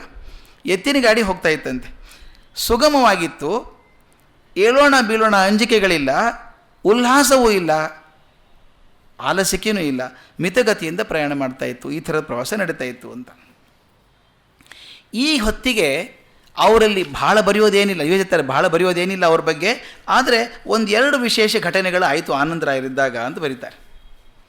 ಏನಾಯಿತು ಅಂದರೆ, ಮೊದಲು ಒಬ್ಬ ಲೇಡಿ ಬಂದಂತೆ ಬೆಂಗಳೂರಿಗೆ ಬಂದು, ಆಕೆ ಮಿಸ್ ಟೆನೆಂಟ್ ಅಂತ. 2 ಘಟನೆ 2 ದಿವಸ ಅಂತರದಲ್ಲಿ ಆದಂಥದ್ದು. ಅದು ಆನಂದರಾಯರ ದಿವಾನಗಿರಿಯ ಲಕ್ಷಣವನ್ನೇ ಬದಲಾಯಿಸ್ತು ಅಂತ. ಮಿಸ್ ಟೆನೆಂಟ್ ಅನ್ನೋಳು ಆಕೆ ಇಂಡಿಯಾಗೆ ಬಂದು ಎಲ್ಲ ಕಡೆ ಭಾಷಣ ಮಾಡ್ತಾ ಇದ್ದಂತೆ. ಆಕೆ ವಿಷಯ 2: ಬಾಲ ವಿವಾಹವನ್ನು ನಿಲ್ಲಿಸೋದು, ಸ್ತ್ರೀ ಶಿಕ್ಷಣ ಹೆಚ್ಚಿಗೆ ಮಾಡಬೇಕು. ಇದಕ್ಕೋಸ್ಕರ ಆಕೆ ಓಡಾಡಿ ಹಣ ಸಂಗ್ರಹ ಮಾಡಬೇಕು, ಚಂದ ಎತ್ತಬೇಕು ಅಂತ. ಸಾಕಷ್ಟು ಜನ ಇಲ್ಲಿಯವರು ಮೂಗು ಮುರಿತಾ ಇದ್ದರಂತೆ, ನಿಮ್ಮ ದೇಶದಲ್ಲಿ ಮಾಡ್ಕೋ, ನಮ್ಮ ದೇಶದಲ್ಲಿ ಏನು ಮಾಡೋದಿದೆ ನೀನು ಅಂತ ಹೇಳ್ತಿದ್ರಂತೆ. ಆದರೆ ಆಕೆ ಬಿಡಲಿಲ್ಲ, ಪ್ರಚಾರ ಮಾಡಿಕೊಂಡು ಒಂದು ಭಾಷಣ ಮಾಡ್ತೇನೆ ಅಂತ. ಈ ನಮ್ಮ ಶಂಕರ ಮಠದ ಇದೆಯಲ್ಲ, ಶಂಕರ ಮಠದಲ್ಲಿ ಮಾಡಬೇಕು ಅಂತ ಭಾಷಣ ವ್ಯವಸ್ಥೆ ಆಗಿತ್ತು. ಆಕೆ ತೀರ್ಮಾನ ಮಾಡಿಕೊಂಡು ಹ್ಯಾಂಡ್ ಬಿಲ್ಲೆಲ್ಲ ಪ್ರಿಂಟ್ ಮಾಡಿ ಅದಕ್ಕೆ ಮಾಧವರಾಯರೇ ಬರ್ತಾರೆ ಅಧ್ಯಕ್ಷತೆಗೆ ಅಂತ ಹೇಳಿ ಪ್ರಚಾರ ಮಾಡಿದ್ಲಂತೆ. ಅಂದರೆ ರಿಟೈರ್ ಆಗಿಬಿಟ್ಟಿದ್ರು ಮಾಧವರಾವ್ ಆಗಲೇ. ಅವ್ರು ಬರ್ತಾರೆ ಅಂತ ಅನೌನ್ಸ್ಮೆಂಟ್ ಎಲ್ಲ ಆಗಿ 5:15 ಕಾರ್ಯಕ್ರಮ ಶುರು ಅಂತಾಯಿತು. ಸಾಕಷ್ಟು ಜನ ಹೋದರು. 5 ಗಂಟೆಗೆ ಅಲ್ಲಿ ಹೋಗೋ ಹೊತ್ತಿಗೆ ಪೊಲೀಸರಿದ್ರಂತೆ. ಪೊಲೀಸರದ್ದು ಸಭೆ ಕ್ಯಾನ್ಸಲ್ ಆಗಿದೆ, ಸರ್ಕಾರದ ಹುಕುಮ್ ಆಗಿದೆ, ಸಭೆಯನ್ನು ಬರ್ಖಾಸ್ತು ಮಾಡಿದ್ದೀವಿ, ಸಭೆ ಮಾಡೋಕ್ಕೆ ಅವಕಾಶ ಕೊಡೋದಿಲ್ಲ ಅಂತ. ಇಲ್ಲಿ ಡಿ ವಿ ಜಿ ಬರೀತಾರೆ, ಮೈಸೂರು ಸಂಸ್ಥಾನದ ಚರಿತ್ರೆಯಲ್ಲಿ ಸರ್ಕಾರವು ಒಂದು ಸಾರ್ವಜನಿಕ ಸಭೆಯನ್ನು ತಡೆದದ್ದು ಬಹುಶಃ ಅದೇ ಮೊದಲನೇ ಬಾರಿ. ಅಂದರೆ ಪಬ್ಲಿಕ್ ಒಪಿನಿಯನ್ಗೆ ಎಷ್ಟು ಮಹತ್ವ ಇತ್ತು ಆಗ ಅಂತ. ಕಾರ್ಯಕ್ರಮ ಆಗದಂಗೆ ನೋಡ್ಕೊಂಡ್ಬಿಟ್ರು, ನಡೀಲಿಲ್ಲ ಅದು ಬಹಳ ಬೇಜಾರಾಯಿತು ಜನಕ್ಕೆ. ಅದಾದ 2ನೇ ದಿವಸಕ್ಕೆ ಇನ್ನೊಂದು ದೊಡ್ಡ ಘಟನೆ ಆಯಿತು, ಭಾಳ ದೊಡ್ಡ ಘಟನೆ ಅದು. ರೈಟ್ ಆನರಬಲ್ ಶ್ರೀನಿವಾಸ ಶಾಸ್ತ್ರಿಯವರು, ಇಲ್ಲೆಲ್ಲ ಫೋಟೋ ಇದೆ ಅವ್ರದ್ದು, ರೈಟ್ ಆನರಬಲ್ ಶ್ರೀನಿವಾಸ ಶಾಸ್ತ್ರಿ ಇಲ್ಲಿದ್ದಾರೆ, ವಿ ಆರ್ ಶ್ರೀನಿವಾಸ ಶಾಸ್ತ್ರಿಯವರು, man with a golden tongue ಅಂತ ಫೇಮಸ್ಸು. ಅವ್ರದ್ದು ಲೆಕ್ಚರ್ಸ್ ಆನ್ ರಾಮಾಯಣ. ಅವರು ಡಿ ವಿ ಜಿಗೆ ತುಂಬ ಹತ್ತಿರವಾಗಿದ್ದಂಥವ್ರು. ಅವರು ಅವಾಗೊಂದಿತ್ತಲ್ಲ ಸರ್ವೆಂಟ್ಸ್ ಆಫ್ ಇಂಡಿಯಾ ಸೊಸೈಟಿ ಅಂತ, ನಮ್ಮ ಗೋಪಾಲಕೃಷ್ಣ ಗೋಖಲೆ ಅವ್ರದ್ದು ಗುಂಪಿಗೆ ಸೇರಿದವರು, ಅವರೆಲ್ಲ ಸೇರಿಕೊಂಡು ಪ್ರಚಾರ ಮಾಡ್ತಾಯಿದ್ರು. ಅವರು ವಿದ್ಯಾಭ್ಯಾಸ ಕುರಿತಾಗಿ ಭಾಷಣ ಮಾಡ್ತಾರೆ ಅಂತ ತೀರ್ಮಾನ ಆಗಿತ್ತು. ಅದೇ ಶಂಕರ ಮಠದಲ್ಲಿ, ಅದೇ ಸಭಾಮಂಟಪದಲ್ಲಿ. ಒಂದು 2 ದಿವಸಕ್ಕೇ ಯಾರಿಗೂ ಗೊತ್ತಿಲ್ಲ. ರೈಟ್ ಆನರಬಲ್ ಶ್ರೀನಿವಾಸ ಶಾಸ್ತ್ರಿ ಭಾಷಣ ಮಾಡ್ತಾರೆ ಅಂತ ಕೇಳೋಕ್ಕೆ ಸಾವಿರಾರು ಜನ ಹೋದ್ರಂತೆ, ಲೆಕ್ಚರ್ ಕೇಳಬೇಕು ಅಂತ ಹೋದದ್ದು. ಹೋಗೋ ಹೊತ್ತಿಗೆ ಅವತ್ತು ಕೂಡ ಪೊಲೀಸರು ಬಂದು ಸಭೆ ನಡೆಯೋದಿಲ್ಲ, ತೀರ್ಮಾನ ಆಗಿದೆ, ಸರ್ಕಾರದ ಹುಕುಂ ಬಂದಿದೆ ಅಂತ ಆಗ್ಬಿಡ್ತಂತೆ. ಆವಾಗ ಏನಾಯಿತು ಅಂತ ಡಿ ವಿ ಜಿ ಚೆನ್ನಾಗಿ ಬರೀತಾರೆ.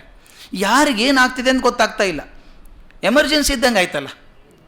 ಅದು ಮಿಸ್ ಟೆನೆಂಟ್ ಬಿಡಿ, ಬೇರೆ ದೇಶದವಳು. ರೈಟ್ ಆನರಬಲ್ ಶ್ರೀನಿವಾಸ ಶಾಸ್ತ್ರಿಯವರು ಗೋಖಲೆಯವರ ಬಲಗೈ ಇದ್ದಂಥ ಮನುಷ್ಯ, ಅದ್ಭುತ ವಾಗ್ಮಿ, ಅವ್ರ ಮಾತು ಕೇಳಬೇಕು ಒಂದು ಸಾವಿರಾರು ಜನ ಹೋದರೆ ಭಾಷಣ ಇಲ್ಲ ಅಂತಂದಾಗ ಏನಾಯಿತು, ಶಾಸ್ತ್ರಿಗಳ ಮುಖದ ಮೇಲೆ ಸುಕ್ಕು ಕೂಡ ಬರಲಿಲ್ಲಂತೆ. ಅವರು ಮತ್ತು ಅವ್ರ ಸ್ನೇಹಿತರೆಲ್ಲ ಸೇರಿಕೊಂಡು ಡಿ ವಿ ಜಿ ಜೊತೆ ಕೂತ್ಕೊಂಡು ಲಾಲ್ಬಾಗಲ್ಲಿ ಹೋಗಿ ಹರಟೆ ಹೊಡಿತಾ ಇದ್ದರಂತೆ ಸಾಯಂಕಾಲ. ಅವ್ರು ಯಾರನ್ನೂ ಬೈಲೂ ಇಲ್ಲಂತೆ ಶಾಸ್ತ್ರಿಗಳು. ಕೇಳಿದ್ರಂತೆ, ಏನು ಶಾಸ್ತ್ರಿಗಳೇ ನೀವು ಸರ್ಕಾರವನ್ನು ಬೈತಾ ಇಲ್ಲ ಅಂತ ಇವ್ರು ಕೇಳಿದ್ರಂತೆ. ಅವರಂತೆ ಬೈಬಾರ್ದು, ನಮ್ಮ ಗುರುಗಳು ಗೋಖಲೆಯವರು ಹೇಳಿಬಿಟ್ಟಿದ್ದಾರೆ ನಮಗೆ, ಏನಾದರೂ ತಪ್ಪಾದರೆ ಬೇಜಾರು ಮಾಡ್ಕೋಬೇಡಿ, ಸರ್ವೆಂಟ್ಸ್ ಆಫ್ ಇಂಡಿಯಾ ತಾನೇ ನೀವು, ಬೇಜಾರು ಮಾಡ್ಕೊಳ್ಳೋ ಕಾರಣ ಇಲ್ಲ, ತುರ್ತಿನ ವಿಷಯದ ನಮಗೆ ತಿಳಿಸ್ಬಿಟ್ಟು ನೋಡ್ಕೋತೀವಿ ಅಂತ ಹೇಳಿದ್ದಾರೆ, ನಾನೇನು ತಲೆ ಕೆಡಿಸ್ಕೊಳ್ಳ ಅಂತ ಹೇಳಿದರು ಅವರು ಅಂತ ಹೇಳ್ತಾರೆ. ಅಂದ್ಬಿಟ್ಟು ಕೊನೆಗೆ ಹೇಳಿದ್ರಂತೆ, ಯಾರು ನಿಲ್ಲಿಸಿದ್ದಾರೆ ಅವ್ರು ಬೈಯೋಣ ಅಂದರೆ ಯಾವ ಕಾರ್ಯಕ್ಕೆ ನಿಲ್ಲಿಸಿದ್ದಾರೆ, ಯಾರು ನಿಲ್ಲಿಸಿದ್ದಾರೆ ಗೊತ್ತೇ ಇಲ್ಲಲ್ಲಪ್ಪ ನನಗೆ ಅಂತ ಶಾಸ್ತ್ರಿಗಳು ಹೇಳಿದ್ರಂತೆ. ಅದಕ್ಕೆ ಅವ್ರು ಚೆನ್ನಾಗಿ ಬರೀತಾರೆ, ಎಲ್ಲರೂ ಗೊತ್ತಿತ್ತು ಆನಂದರಾಯರು ನಿಲ್ಲಿಸಿದ್ದು ಅಂತ. ಯಾಕೆ ನಿಲ್ಲಿಸಿದ್ರು ಅಂತ ಚಿಂತೆ ಮಾಡ್ತಾರೆ. ಡಿ ವಿ ಜಿ ಅನಲೈಸ್ ಮಾಡ್ತಾರೆ, ನಿಜವಾಗ್ಲೂ ಅದ್ಭುತವಾದದ್ದು. ಆಗ ಕಾಂಗ್ರೆಸ್ ಪಾರ್ಟಿ ಬಂದು 25 ವರ್ಷ ಆಗಿತ್ತು ಅಂತ. ನೋಡಿ ಎಷ್ಟು ಅನಾಲಿಸಿಸ್ ಅಂದರೆ ನಿಜವಾಗ್ಲೂ ಖುಷಿ ಆಗುತ್ತೆ ನೆನೆಸ್ಕೊಂಡ್ರೆ. 25 ವರ್ಷ ಆಗಿದೆ ಕಾಂಗ್ರೆಸ್ ಪಾರ್ಟಿಗೆ. ಆಗಾಗಲೇ ಅದರೊಳಗೆ 3 ಪಕ್ಷಗಳಿತ್ತು ಅಂತ ಬರೀತಾರೆ. ಒಂದೇ ಪಾರ್ಟಿ ಅಲ್ಲ, ಬೇರೆ ಪಾರ್ಟಿ ಇರಲೇ ಇಲ್ಲ. ಕಾಂಗ್ರೆಸ್ ಪಾರ್ಟಿ ಒಂದು 25 ವರ್ಷ ಆಗಿತ್ತು, ಅದರಲ್ಲಿ 3 ಪಕ್ಷಗಳಿದ್ದು ಅಂತ. 3 ಪಕ್ಷ ಯಾವುದು? ಮೊದಲನೇ ಪಕ್ಷದವ್ರು ಏನು ಹೇಳೋದು ಅಂದರೆ, ನೀವು ಬ್ರಿಟಿಷರನ್ನ ಎದುರು ಹಾಕ್ಕೊಳ್ಬೇಡಿ, ಅವ್ರ ಪ್ರಭುಗಳಪ್ಪ, ಅವರು ರಾಜ್ಯ ನಡೆಸೋರು, ಏನು ಮಾಡಬೇಕು ನಾವು, ಅವ್ರು ನಿಧಾನಕ್ಕೆ ಓಲೈಸ್ಕೊಂಡು ಅವರಿಂದ ರಿಯಾಯಿತಿಗಳನ್ನು ಪಡ್ಕೊಳ್ಬೇಕು.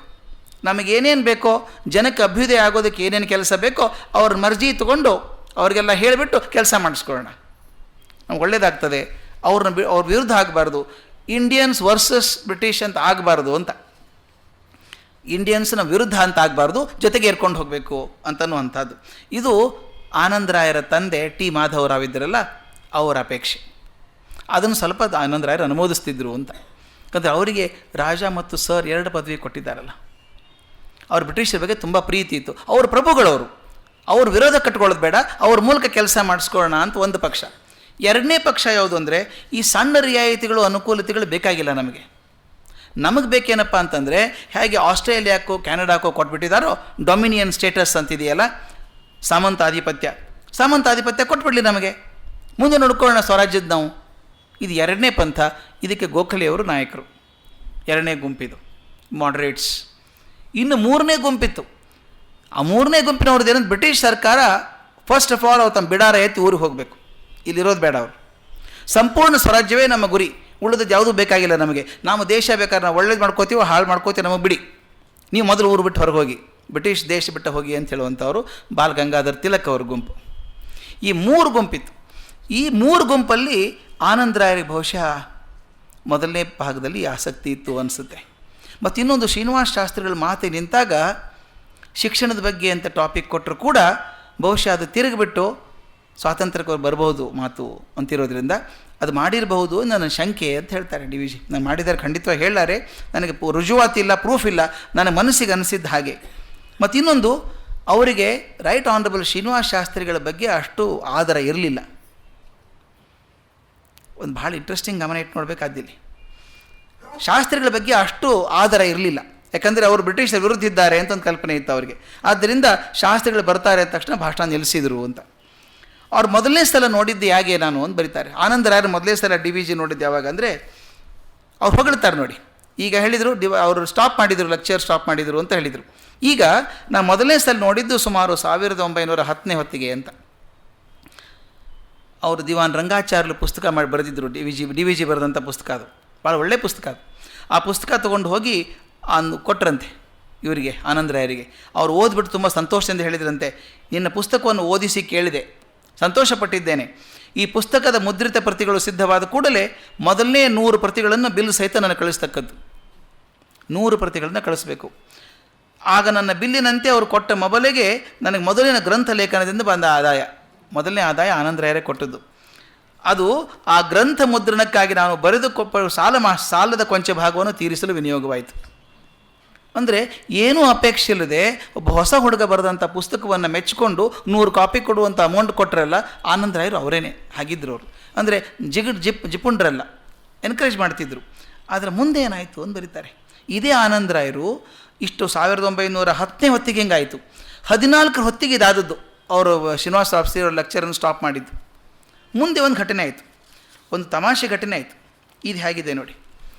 ಒಂದು ಸಲ DVG ಒಂದು ಆರ್ಟಿಕಲ್ ಬರೆದ್ರಂತೆ, open letter to the his highness maharaja of Bikaner ಅಂತ ಬರೆದರು. ಬಿಕಾನೇರ್ ಮಹಾರಾಜಗೆ ಒಂದು ಪತ್ರ ಬರೆದ್ರಂತೆ. ಆ ಪತ್ರದಲ್ಲಿ T. ಮಾಧವರಾಯರು ಹೀಗೆ ಬರೆದಿದ್ದಾರೆ ಅಂತ ಕೋಟ್ ಮಾಡಿದ್ದರಂತೆ DVG. ಮಾಧವರಾಯರ ಮಾತನ್ನು ಹೇಳಿದ್ದರಂತೆ. ಒಂದು ಸಲ ಹೀಗಿದ್ದಾಗ ಮಾಧವರಾಯರ ಪೂರ್ತಿ ಉಪನ್ಯಾಸಗಳು DVG ಕಡೆ ಇಲ್ಲ, ಯಾವುದೋ ಒಂದು ಉಪನ್ಯಾಸಕ್ಕಿದೆ, ಅದರ ಮೇಲೆ ಬರೆದಿದ್ದಾರೆ ಇವರು. ಒಂದು ಸಲ ಹೇಳಿ ಕಳಿಸಿದ್ರಂತೆ ಆನಂದರಾಯರು, ಮನೆಗೆ ಬಾ ಅಂತ. DVG ಹೋದರೆ ಕೇಳಿದ್ರಂತೆ, ನಮ್ಮ ತಂದೆ ಮಾಧವರಾಯರ ಉಪನ್ಯಾಸವನ್ನು ನೀವು ಲೇಖನಕ್ಕೆ ಬಳಸ್ಕೊಂಡಿದ್ದೀರಿ, ಅವ್ರ ಲೇಖನ ಪೂರ್ತಿ ಓದಿದ್ದೀರಾ ಅಂತ ಕೇಳಿದ್ರಂತೆ.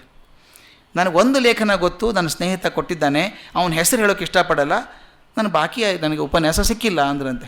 ಹೋಗಲಿ, ನಿಮ್ಮ ಸ್ನೇಹಿತನ ಹೆಸರೇನು ಬೇಕಾಗಿಲ್ಲ, ನನಗೆ ಓದೋ ಮನಸ್ಸುಂಟೋ, ನಮ್ಮ ತಂದೆ ಲೇಖನ ಓದೋ ಮನಸ್ಸುಂಟೋ ಅಂತ ಕೇಳಿದ್ರಂತೆ. ಮನಸ್ಸು ಉಂಟು, ಇಷ್ಟಾನೂ ಉಂಟು, ಸಿಕ್ಕ ತುಂಬ ಉಪಕಾರ ಆಗ್ತದೆ ಅಂದ್ರಂತೆ. ನಾನು ಕೊಡ್ತೇನೆ ನಿಮಗೆ ಅಂದ್ರಂತೆ. 2 ಪ್ಯಾಕೆಟ್ ಮಾಡಿದ್ದರಂತೆ. ಮಾಡಿ ಒಟ್ಟನ್ನು ಬರೆದಾರೆ, ನಾನು ಕೊಟ್ಟೇನು ನಿಮಗೆ.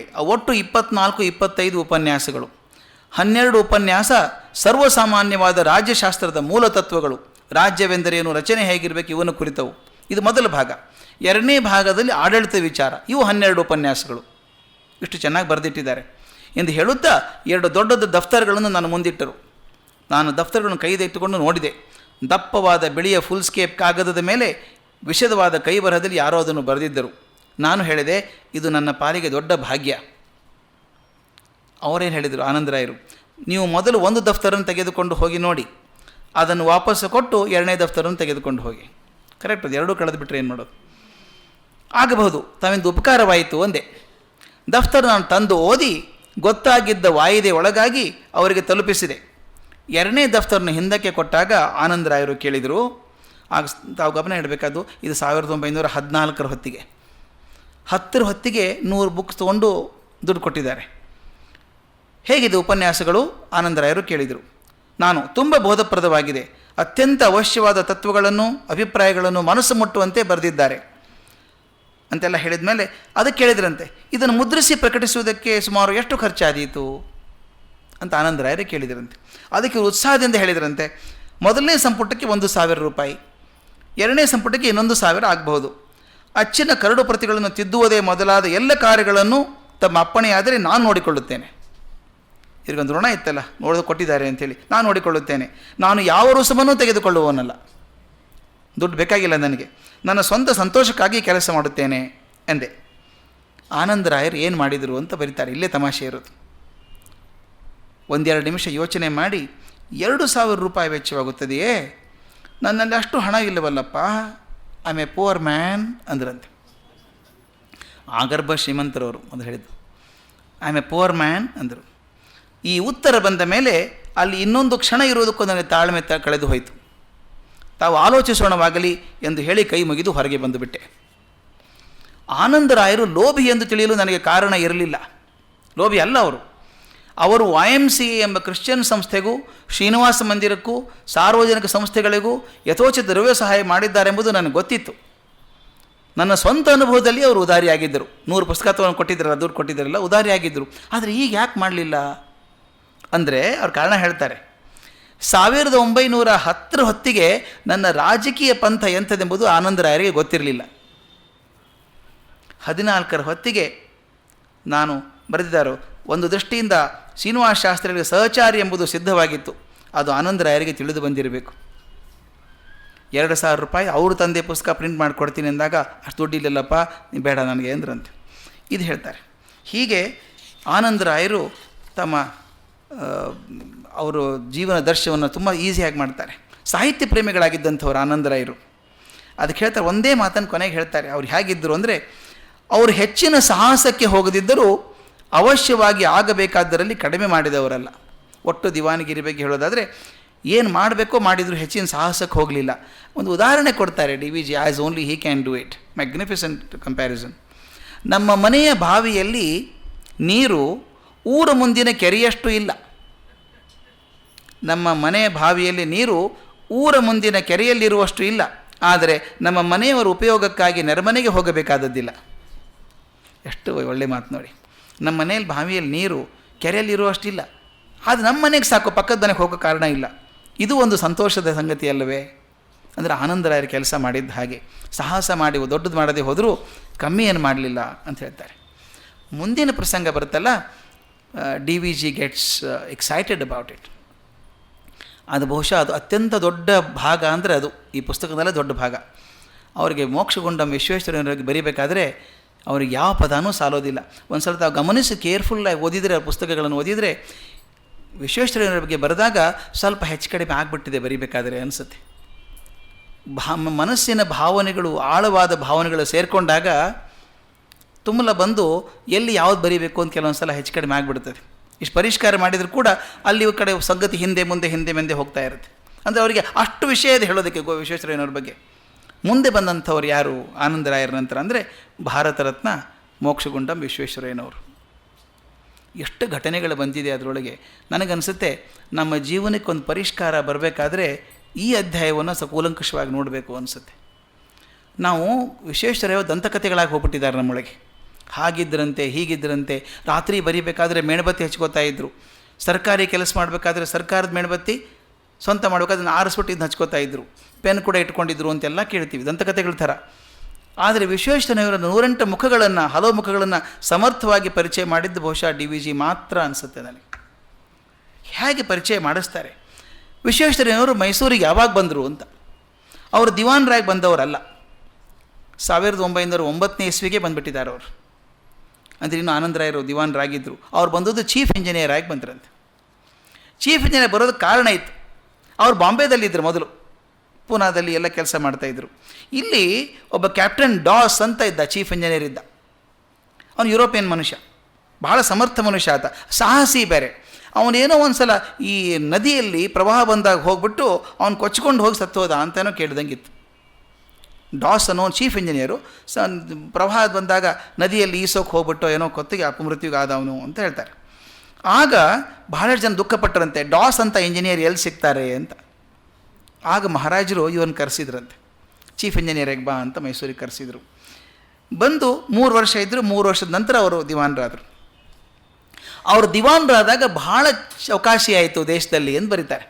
ಸೋಜಿಗಾಯಿತು ಜನಕ್ಕೆಲ್ಲ, ಮತ್ತು ಮಾತಾಡುವಂಥ ವಿಷಯ ಒಂದು ಸೋಜಿಗದ ಸಂಗತಿ ಆಗಿ ಹೋಯಿತು, ಚರ್ಚೆಗೆ ಆಸ್ಪದ ಆಯಿತು ಅಂತ. ಯಾಕಂದರೆ ಅಲ್ಲಿವರೆಗೂ ಯಾರು ಆಡಳಿತ ವರ್ಗದಲ್ಲಿದ್ದರೋ, ಸೆಕ್ರೆಟ್ರಿಯೇಟಲ್ಲಿದ್ದರೋ ಅವ್ರು ಮಾತ್ರ ದಿವಾನರಾಗ್ತಿದ್ರು. ವಿಶ್ವೇಶ್ವರಯ್ಯನವರು ಆಡಳಿತ ವರ್ಗದಲ್ಲಿದ್ದವರಲ್ಲ, ಸಿವಿಲ್ ಸರ್ವಿಸಲ್ಲಿದ್ದವರಲ್ಲ. ಅವರು ಇಂಜಿನಿಯರ್ ಆಗಿದ್ದವರು. ಟೆಕ್ನಿಕಲ್ ಸರ್ವಿಸಸ್ ಅಂತ ಹೆಸರು ಅದಕ್ಕೆ. ಟೆಕ್ನಿಕಲ್ ಸರ್ವಿಸನ್ನು ದಿವಾನರಾಗೋ ಹಾಗಿಲ್ಲ. ಎಲ್ಲರೂ ಏನು ಅಂದ್ಕೊಂಡಿದ್ರು ಅಂತಂದರೆ, ಪಾಪ ವಿಶ್ವೇಶ್ವರಯ್ಯನವರಿಗೆ ಟೆಕ್ನಿಕಲ್ ಮನುಷ್ಯ, ಆಡಳಿತ ಜ್ಞಾನ ಇರಲಿಕ್ಕಿಲ್ಲ ಅವರಿಗೆ, ಅವ್ರು ತರೋ ಸರಿಯಲ್ಲ. ಮತ್ತು ಇನ್ನೊಂದು ಮೈಸೂರು ಬಗ್ಗೆನೇ ಗೊತ್ತಿಲ್ಲ ಅವರಿಗೆ. ಬಂದೇ 3 ವರ್ಷ ಆಯಿತು, ಅವ್ರೆಲ್ಲ ಹೊರಗಡೆ ಇದ್ದವರು, ಯಾಕೆ ತಂದರು ಅಂತ. ಮತ್ತು ಅವಾಗ ಸಮರ್ಥರಾದವರು ತುಂಬ ಜನ ಇದ್ದರಂತೆ ದಿವಾನರಾಗ್ತಾರೆ ಅಂತ. ಅದರಲ್ಲಿ ಪ್ರಮುಖವಾದ ಹೆಸರು ಎಚ್ ವಿ ನಂಜುಂಡಯ್ಯನವರು. ಎಚ್ ವಿ ನಂಜುಂಡಯ್ಯನವ್ರ ಫೋಟೋ ಇಲ್ಲೆಲ್ಲೋ ಇದೆ. ಅವರು ಕನ್ನಡ ಸಾಹಿತ್ಯ ಪರಿಷತ್ತಿನ ಮೊದಲನೇ ಅಧ್ಯಕ್ಷರಾದಂಥವ್ರು, ದೊಡ್ಡ ಸಾಧನೆ ಮಾಡಿದಂಥವ್ರು. ಅವರು ಇದ್ದರು. ಅವರು MA ML ಪಾಸ್ ಮಾಡ್ಕೊಂಡಿದ್ದರಂತೆ ಆಗಿನ ಕಾಲಕ್ಕೆ. ಮತ್ತು ಎಷ್ಟು ಅನುಭವ, ಸಿಕ್ಕಾಪಟ್ಟೆ ಅನುಭವ. ಎಲ್ಲ ಮಟ್ಟಗಳಲ್ಲಿದ್ದಂಥವ್ರು, ಅಸಿಸ್ಟೆಂಟ್ ಸೆಕ್ರೆಟರಿ ಹುದ್ದೆಯಿಂದ ಚೀಫ್ ಸೆಕ್ರೆಟರಿ ತನಕ ಆಗಿದ್ದವರು. ಮತ್ತು ಮಹಾಜ್ಞಾನಿಗಳು, ಪ್ರೌಢವಾಗಿ ಮಾತಾಡೋಂಥವ್ರು, ಎಲ್ಲ ಶಕ್ತಿ ಇತ್ತು. ಅವ್ರು ಆಗ್ತಾರೆ ಅಂತ ಅಂದ್ಕೊಂಡಿದ್ದರಂತೆ. ಆದರೆ ಅವ್ರು ಆಗದೇನೆ ಇವರಾಗೋದಕ್ಕೆ ಕಾರಣ ಯಾರು ಅಂತ ಜನ ವಿಚಾರ ಮಾಡ್ತಿದ್ರಂತೆ. ಅದಕ್ಕೆ DVG ಒಂದೇ ಮಾತು ಹೇಳ್ತಾರೆ, ಅದಕ್ಕೆ ಮುಖ್ಯ ಕಾರಣರು ಶ್ರೀಮನ್ ಮಹಾರಾಜರು ಎಂಬುದರಲ್ಲಿ ಏನೂ ಸಂದೇಹವಿಲ್ಲ. ಅದರಲ್ಲಿ ಬೇರೆ ಯಾರ ಕೈವಾಡವೂ ಇರಲಿಲ್ಲ. ಹಾಗಾದರೆ ಮಹಾರಾಜರು ವಿಶ್ವೇಶ್ವರಯ್ಯನವ್ರನ್ನ ಯಾಕೆ ಮಾಡಿದರು ದಿವಾನರಾಗಿ? ಸಿವಿಲ್ ಸರ್ವಿಸ್ನವ್ರು ಬಿಟ್ಟು ಯಾಕೆ ಮಾಡಿದರು ಅಂತಂದರೆ, ಅವ್ರು ಹೇಳ್ತಾರೆ, ಹಿಂದೆ 6-7 ವರ್ಷ ಅಥವಾ 7-8 ವರ್ಷ ಆ ದಿವಾನಗಿರಿ ನಡೆದಂಥ ರೀತಿಯಲ್ಲಿ, ಅದು ಹೇಳಿದ್ನಲ್ಲ, 6ಕ್ಕೆ ಏಳಲಿಲ್ಲ, 3ಕ್ಕೆ ಇಳಿಯಲಿಲ್ಲ, ಒಂದೇ ಗತಿಯಲ್ಲಿ ಹೋಗ್ತಾ ಇತ್ತು. ಆ ಲವಲವಿಕೆ ಉತ್ಸಾಹ ಕಮ್ಮಿ ಆಗಿಬಿಟ್ಟಿತ್ತು. ಮತ್ತು ಇನ್ನೊಂದು ಏನಾಗುತ್ತೆ ಅಂದರೆ, ಒಂದು ಸಲ ಇರೋಕ್ಕೆ ಶುರು ಮಾಡಿದರೆ ಹಾಗೆ ಅಭ್ಯಾಸ ಆಗಿ ಹೋಗ್ಬಿಡುತ್ತೆ ನಮಗೆ. ಅದಕ್ಕೆ ಹೇಳ್ತಾರೆ, you become as good as the environment ಅಂತ. ನೀವು ವಾತಾವರಣ ಹೇಗಿರ್ತೀರೋ ಹಾಗಾಗಿಬಿಡುತ್ತೆ ಅಂತ ಸಾಮಾನ್ಯನ ಹೇಳೋದುಂಟು. ಒಂದು ಒಳ್ಳೆಯ ಧ್ಯಾನ ಮಂದಿರಕ್ಕೆ ಹೋಗಿ ಕೂತ್ಕೊಂಡಾಗ, ಶಾಂತವಾದ ಧ್ಯಾನ ಮಂದಿರ, ಅಲ್ಲಿ ನಿಮಗೆ ನಿಜವಾಗಲೂ ಕೆಮ್ಮಂದರೂ ಕೆಮ್ಮೋ ಮನಸ್ಸು ಬರಲ್ಲ, ತಡ್ಕೋತೇವೆ. ತುಂಬ ತಡ್ಕೊಳ್ಳೋಕ್ಕಾಗದೆ ಹೊರಗೆ ಹೋಗಿ ಕೆಮ್ಮು ಬರ್ತೇವೆ. ಅದೇ ಮನುಷ್ಯ ಮಾರ್ಕೆಟಲ್ಲಿದ್ದಾಗ ಏನು ಮಾಡ್ತಾನೆ, ಹೋಂತ ಕಿರ್ಚ್ಕೋತಾನೆ, ಅದೇ ಪೇಪರ್ ಬಿಸಾಕಲ್ಲಿ ಹಾಕ್ತಾನೆ. ಯಾಕೆ ಅದೇ ಮನುಷ್ಯ ಯಾಕೆ ಹಿಂಗೆ ಆಗ್ತಾನೆ? ಅವನು ವಾತಾವರಣ ನಿರ್ಮಾಣ ಮಾಡ್ತು ಅಂತ, ಸುತ್ತಮುತ್ತಲ ವಾತಾವರಣ. ಅದಕ್ಕೆ ಮಹಾರಾಜರ ಚಿಂತೆ ಆಗಿಬಿಟ್ಟಿತ್ತು, ನಮ್ಮ ಅಧಿಕಾರ ವರ್ಗದಲ್ಲಿ ಚುರುಕುತನ ಬರ್ತಾ ಇಲ್ಲ, ಆಲಸ್ಯಗಳಾಗಿಬಿಟ್ಟಿದ್ದೀವಿ. ಮತ್ತು ಇನ್ನೊಂದು, ಅದೇ ಹಾದಿಯಲ್ಲಿ ಹೋಗಿ ಹೋಗಿ ಹೊಸತನ ಬರಲಿಲ್ಲ ಅಂತ. ಅದಕ್ಕೆ ಇಂಡಕ್ಟಿಂಗ್ ನ್ಯೂ ಬ್ಲಡ್ ಅಂತಾರೆ. ಹೊರಗಿನವ್ರು ಬಂದರೆ ಒಂದು ಹೊಸ ವಿಷಯ ಬರ್ತದೆ.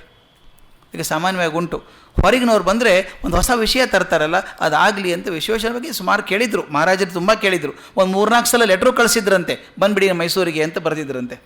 ಆಗ ಬರೀತಾರವರು, ಮಹಾರಾಜರು 2-3 ಸಾಲಿ ಉದ್ಯೋಗ ಮಾಡಲು ಆಹ್ವಾನಿಸಿದ್ದರು, ಆದರೆ ಮೈಸೂರಿನಲ್ಲಿ ವಿಶ್ವೇಶ್ವರಯ್ಯನವರು ಅಪೇಕ್ಷಿಸಬಹುದಾದದ್ದು ಏನೂ ಇರಲಿಲ್ಲ. ಯಾಕಂದರೆ ಸಂಬಳ, ಅಧಿಕಾರದ ಮನ್ನಣೆ, ಅಧಿಕಾರ ವ್ಯಾಪ್ತಿ ಇವು ಯಾವೂ ಬೊಂಬಾಯಿ ಸರ್ವೀಸಲ್ಲಿ ಕಮ್ಮಿ ಆಗಿರಲಿಲ್ಲ, ಬೇಕಾದಷ್ಟಿತ್ತು ಅವರಿಗೆ. ಆದರೆ ಮೈಸೂರು ಬರೋದಕ್ಕೆ ಒಂದೇ ಒಂದು ಕಾರಣ ಇತ್ತು ಅಂದರೆ ಅವರಿಗೆ, ನನ್ನಿಂದ ಏನಾದರೂ ಸಾಧ್ಯ ಆಗತ್ತಾ? ಅವ್ರ ಮಾತು ನೋಡಿ ಎಷ್ಟು ಚೆನ್ನಾಗಿದೆ. ಅವರು ಮೈಸೂರಿನಲ್ಲಿ ಅಪೇಕ್ಷೆ ಮಾಡುತ್ತಿದ್ದುದು ಹುದ್ದೆಯನ್ನಲ್ಲ, ಸಂಬಳ ಸಾರಿಗೆಗಳನ್ನಲ್ಲ, ಅಧಿಕಾರ ವಿಸ್ತಾರವನ್ನಲ್ಲ. ಅವರಿಗೆ ಬೇಕಾಗಿದ್ದುದು ಕಾರ್ಯಾವಕಾಶ, ಕೆಲಸ ಮಾಡೋಕ್ಕೊಂದು ಅವಕಾಶ ಬೇಕು. ದೇಶಾಭ್ಯುದಯಕ್ಕಾಗಿ ಯಾವ ಯಾವ ಏರ್ಪಾಟು ಅವಶ್ಯವೆಂದು ಮನಸ್ಸಿನಲ್ಲಿ ಕಂಡುಕೊಂಡಿದ್ದರೋ ಆ ಯೋಜನೆಗಳನ್ನು ಕಾರ್ಯರೂಪಕ್ಕೆ ತರಲು ಅವಕಾಶ ಬೇಕೆಂಬುದು ವಿಶ್ವೇಶ್ವರ ಮನಸ್ಸಾಗಿತ್ತು.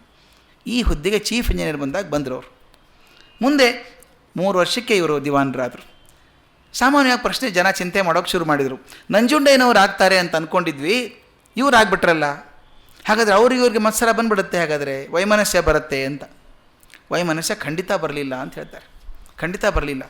ಎಷ್ಟು ದೊಡ್ಡವರು ಇಬ್ಬರು ಅಂತಂದರೆ, ಒಂದು ಸಾಲು ಬರೀತಾರೆ DVGಯಲ್ಲಿ, ನಂಜುಂಡಯ್ಯನವರು ತಮಗೆ ಸಲ್ಲಬೇಕಾದುದನ್ನು ನಿರೀಕ್ಷಿಸಿಕೊಂಡಿದ್ದ ಪದವಿಯನ್ನು ವಿಶ್ವೇಶ್ವರಯ್ಯನವರು ಆಕ್ರಮಿಸುವಂತಾದ ಕಾರಣ ಅವರಿಬ್ಬರ ಮನಸ್ಸುಗಳಲ್ಲಿ ಕೊಂಚಾದರೂ ಕಹಿ ಉಂಟಾಗಿರಬೇಕೆಂದು ಯಾರಾದರೂ ಭಾವಿಸಿದರೆ ಅದು ತಪ್ಪು. ಯಾಕಂದರೆ ನಂಜುಂಡಯ್ಯನವರು ವಿಶ್ವೇಶ್ವರ ಒಂದೇ ಪಂಗಡಕ್ಕೆ ಸೇರಿದವರು. ಯಾಕೆ ಸೇರಿದ್ರು ಅಂದರೆ, ಮೊದಲಿನಿಂದಲೂ ಸ್ನೇಹಿತರಾಗಿದ್ದವರು, ಆಮೇಲೂ ಅದೇ ರೀತಿ ಸ್ನೇಹಿತರಾಗಿ ಉಳಿದಿದ್ದವರು.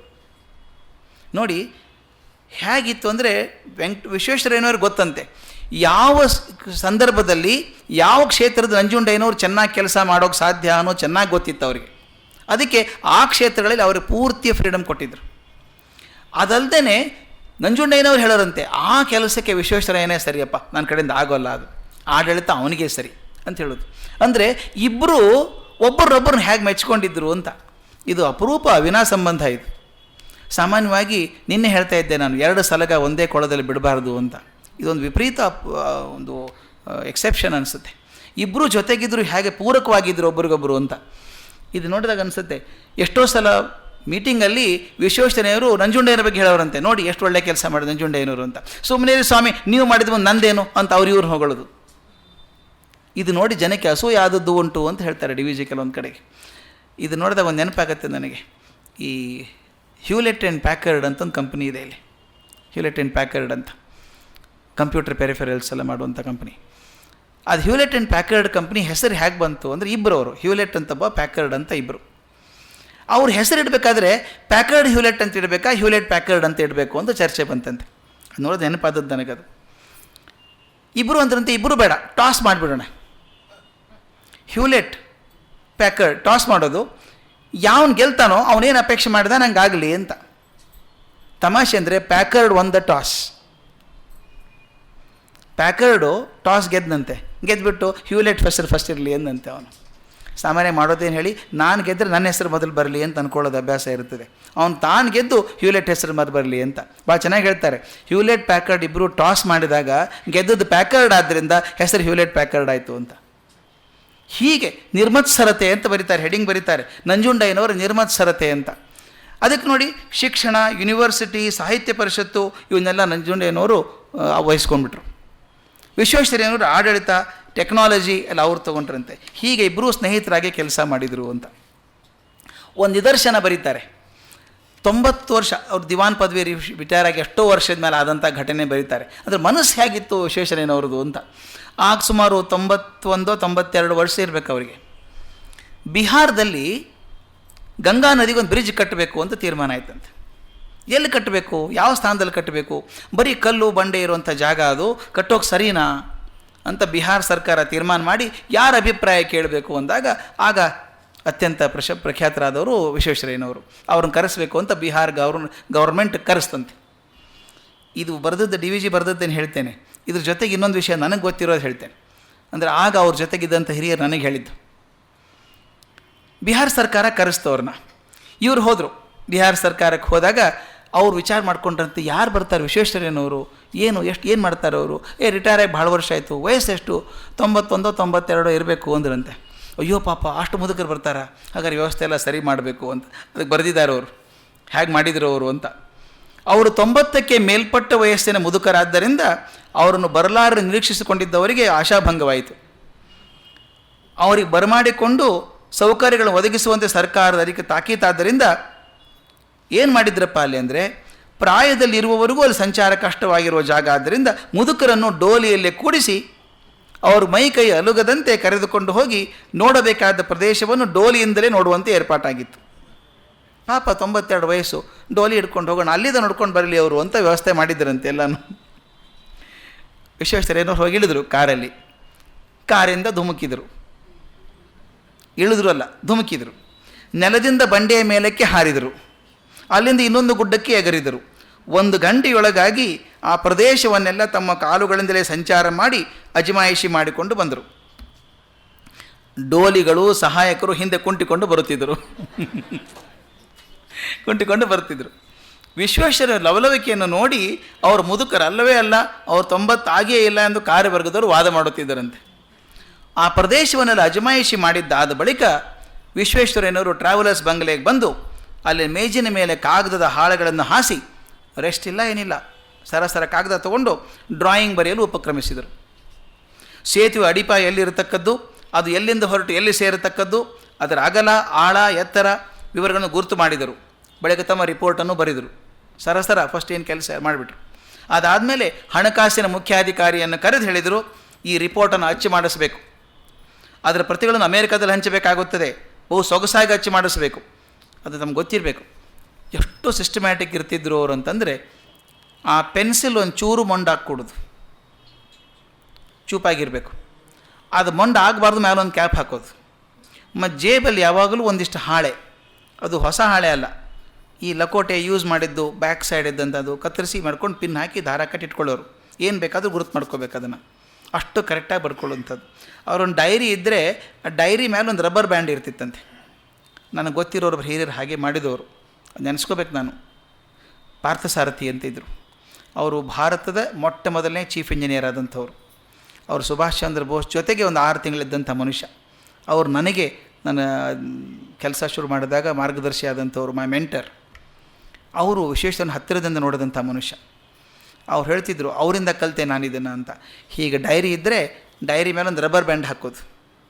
ಆ ರಬ್ಬರ್ ಬ್ಯಾಂಡ್ ಯಾವಾಗಲೂ ಡೈರಿ ಮಧ್ಯಕ್ಕೆ ಇರಬೇಕು. ಒಂದು ಅರ್ಧ ಸೆಂಟಿಮೀಟ್ರ್ ಆ ಕಡೆ ಸರಿದ್ರೆ, ಹೂ ಟಚ್ ಮೈ ಡೈರಿ ಅನ್ನೋರು. ಅಂದರೆ ಆ ರಬ್ಬರ್ ಬ್ಯಾಂಡ್ ಅದು ಲಾಕ್ ಇದ್ದ ಹಾಗೆ ಕರೆಕ್ಟಾಗಿ ಸೆಂಟರ್ದಲ್ಲಿ ಇರಬೇಕದು, ಮುಟ್ಟೋ ಹಂಗಿಲ್ಲ. ನೋಟ್ ಮಾಡ್ಕೊಳ್ಳೋದು, ಇಷ್ಟೆಲ್ಲ ಮಾಡ್ಕೋತಿದ್ರಂತೆ. ಇದೆಲ್ಲ ಮಾಡಿ ಪ್ರಿಂಟ್ ಮಾಡಬೇಕು, ಅಚ್ಚುಕಟ್ಟಾಗಿ ಪ್ರಿಂಟ್ ಮಾಡಬೇಕು. ಆಮೇಲೆ ಈವನ್ ಹೇಳಿದ್ನಲ್ಲ, ನಾವು ಎನ್ವಲಪ್ಪನ್ನು ಹಳೆ ಪೇಪರ್ನ ಕಟ್ ಮಾಡಿ ಇಟ್ಕೋತಾ ಇದ್ರು ಅಂತ, ಅದು ಕೂಡ ಒಂದೇ ಆಕಾರದಲ್ಲಿ ಇರಬೇಕು, ಸರಿಯಾಗಿ ಕಟ್ ಮಾಡಬೇಕು. ಆ ಮೂಲೆಯನ್ನು ಮಡಚಿರಬಾರ್ದು, ಅಷ್ಟು ಸಿಸ್ಟಮ್ಯಾಟಿಕ್.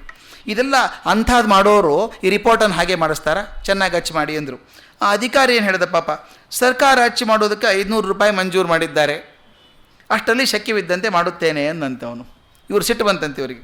ಛೇ, ಸರ್ಕಾರದ ಹಣ ನನಗೆ ಬೇಕಿಲ್ಲ, ಅವ್ರು ಏನಾದರೂ ಮಾಡ್ಕೊಳ್ಳಿ, ಈ ರಿಪೋರ್ಟನ್ನು ಅಚ್ಚು ಮಾಡಿ ಹಣವನ್ನು ನಾನು ಕೊಡುತ್ತೇನೆ ನನ್ನ ಕೆಲಸದಿಂದ. ಅಂದರೆ ನೀವು ಮಾಡಿ ನಾ ಮಾಡಿ, ರಿಪೋರ್ಟಿಗೆ ಸೈನ್ ಮಾಡೋ ನಾನು, ರಿಪೋರ್ಟಿಗೆ ನಾನು ಸೈನ್ ಮಾಡುತ್ತಿರೋದ್ರಿಂದ ಆ quality of report should be second to none, it should be the best. ಆ ಥರ ಇರಬೇಕು ಅಂತ ಹಠ ಅವ್ರದ್ದು. ಈ ಹೊತ್ತಿಗೆ ಆದದ್ದೇನು ಅಂತ ನಮ್ಮ ಪಾರ್ಥಸಾರಥಿ ಹೇಳ್ತೇನೆ. ಹೇಗೆ ಅದು ಇದರಲ್ಲಿ ಬಂದಿಲ್ಲ, ಅದನ್ನು ಆ ಹೊತ್ತಿಗೆ ಇದ್ದವರು ಬಿಹಾರದಲ್ಲಿ ನೋಡಿದವರು ಅವರು. ಇವರು ವಿಮಾನದಲ್ಲಿ ರಿಸೀವ್ ಮಾಡೋಕ್ಕೆ ಹೋಗಿದ್ದರಂತೆ, ಮೊದಲು ಏರ್ಪೋರ್ಟಿಗೆ ಹೋದ್ರಂತೆ, ವಿಶ್ವೇಶ್ವರಯ್ಯನವರು ಬರ್ತಾರೆ ಅಂತ. ಆಗ ಈ ನೈಲಾನ್ ಡ್ರೆಸ್ ಭಾಳ ಫೇಮಸ್ ಆಗಿತ್ತು 1950s ಒಳಗೆ ಈ ನೈಲಾನ್ ಹಾಫ್ ಶರ್ಟ್ ಹಾಕ್ಕೊಳ್ಳೋದು ಭಾಳ ಫ್ಯಾಷನಬಲ್ ಆಗಿತ್ತು. ನೈಲಾನ್ ಇತ್ತು ಅವಾಗ, ಹಿಂಗೆ ಗೆರೆ ಬೀಳುವಂಥ ಶರ್ಟ್. ಎಲ್ಲರೂ half shirt, including chief secretary, Bihar chief secretary ಹಾಕ್ಕೊಂಡು ಸ್ಟೈಲಿಶ್ ಆಗಿ ಹೋಗಿ ಏರ್ಪೋರ್ಟಲ್ಲಿ ಹೋದ್ರಂತೆ, ಹಾರ ತೊಗೊಂಡು ಹೋದ್ರಂತೆ. ವಿಶ್ವೇಶ್ವರಯ್ಯನ ಡ್ರೆಸ್ ತಮಗೆ ಗೊತ್ತಲ್ಲ, ವೆರಿ ನೀಟ್, ಆ ಟರ್ಬನ್ ಕೋಟ್ ಟೈ ಹಾಕ್ಕೊಂಡು ಹೋದ್ರಂತೆ. ಇಳಿದ ತಕ್ಷಣ ಇವರು ಚೀಫ್ ಸೆಕ್ರೆಟ್ರಿ ಹೋಗಿ ಹಾರ ಹಿಡ್ಕೊಂಡು ಮುಂದೆ ನಿಂತರಂತೆ. ವಿಶ್ವೇಶ್ವರಯ್ಯನವರು ಅವ್ರ ಕಡೆ ನೋಡಲೇ ಇಲ್ಲ ಅಂತ ಈ ಕಡೆ ನೋಡ್ತಾ ಇದ್ದರಂತೆ. ಎಲ್ಲೋ ಸರ್ ವೆಲ್ಕಮ್ ಟು ಬಿಹಾರ್ ಅಂತ ಅವನಂತ ಇದ್ದಂತೆ. ಇಸ್ ಓಕೆ ಅಂದ್ರಂತೆ. ಆ ಕಡೆ ನೋಡ್ತಾ ಇದ್ರಂತೆ. ಅಲ್ಲ, ನಾನು I am so and so ಅಂದ್ರಂತೆ. ಆಮೇಲೆ ತಿರ್ಕೊಂಡ್ಬಿಟ್ಟು, ಅದು ಹುಸಿ ಕೋಪ, ಅದು ನೋಡಿಲ್ಲ ಅಂತಲ್ಲ, ನೋಡಿದ್ದಾರೆ ಅವ್ರನ್ನ. ತಿರುಗಿಬಿಟ್ಟು, oh you are the secretary, chief secretary of the state ಅಂದ್ರಂತೆ. ಹೌದು ಸ್ವಾಮಿ, ನಾ ಚೀಫ್ ಸೆಕ್ರೆಟರಿ ಅಂತ ಹೇಳಿದ್ರಂತೆ. ಇಮಿಡಿಯೇಟ್ಲಿ ವಿಶ್ವೇಶ್ವರ ಹೇಳಿದ್ರಂತೆ, I thought I was addressing a few bunch of college students ಅಂದ್ರಂತೆ. ಅವ್ನಿಗೆ ಗೊತ್ತಾಗಲಿಲ್ಲಂತೆ.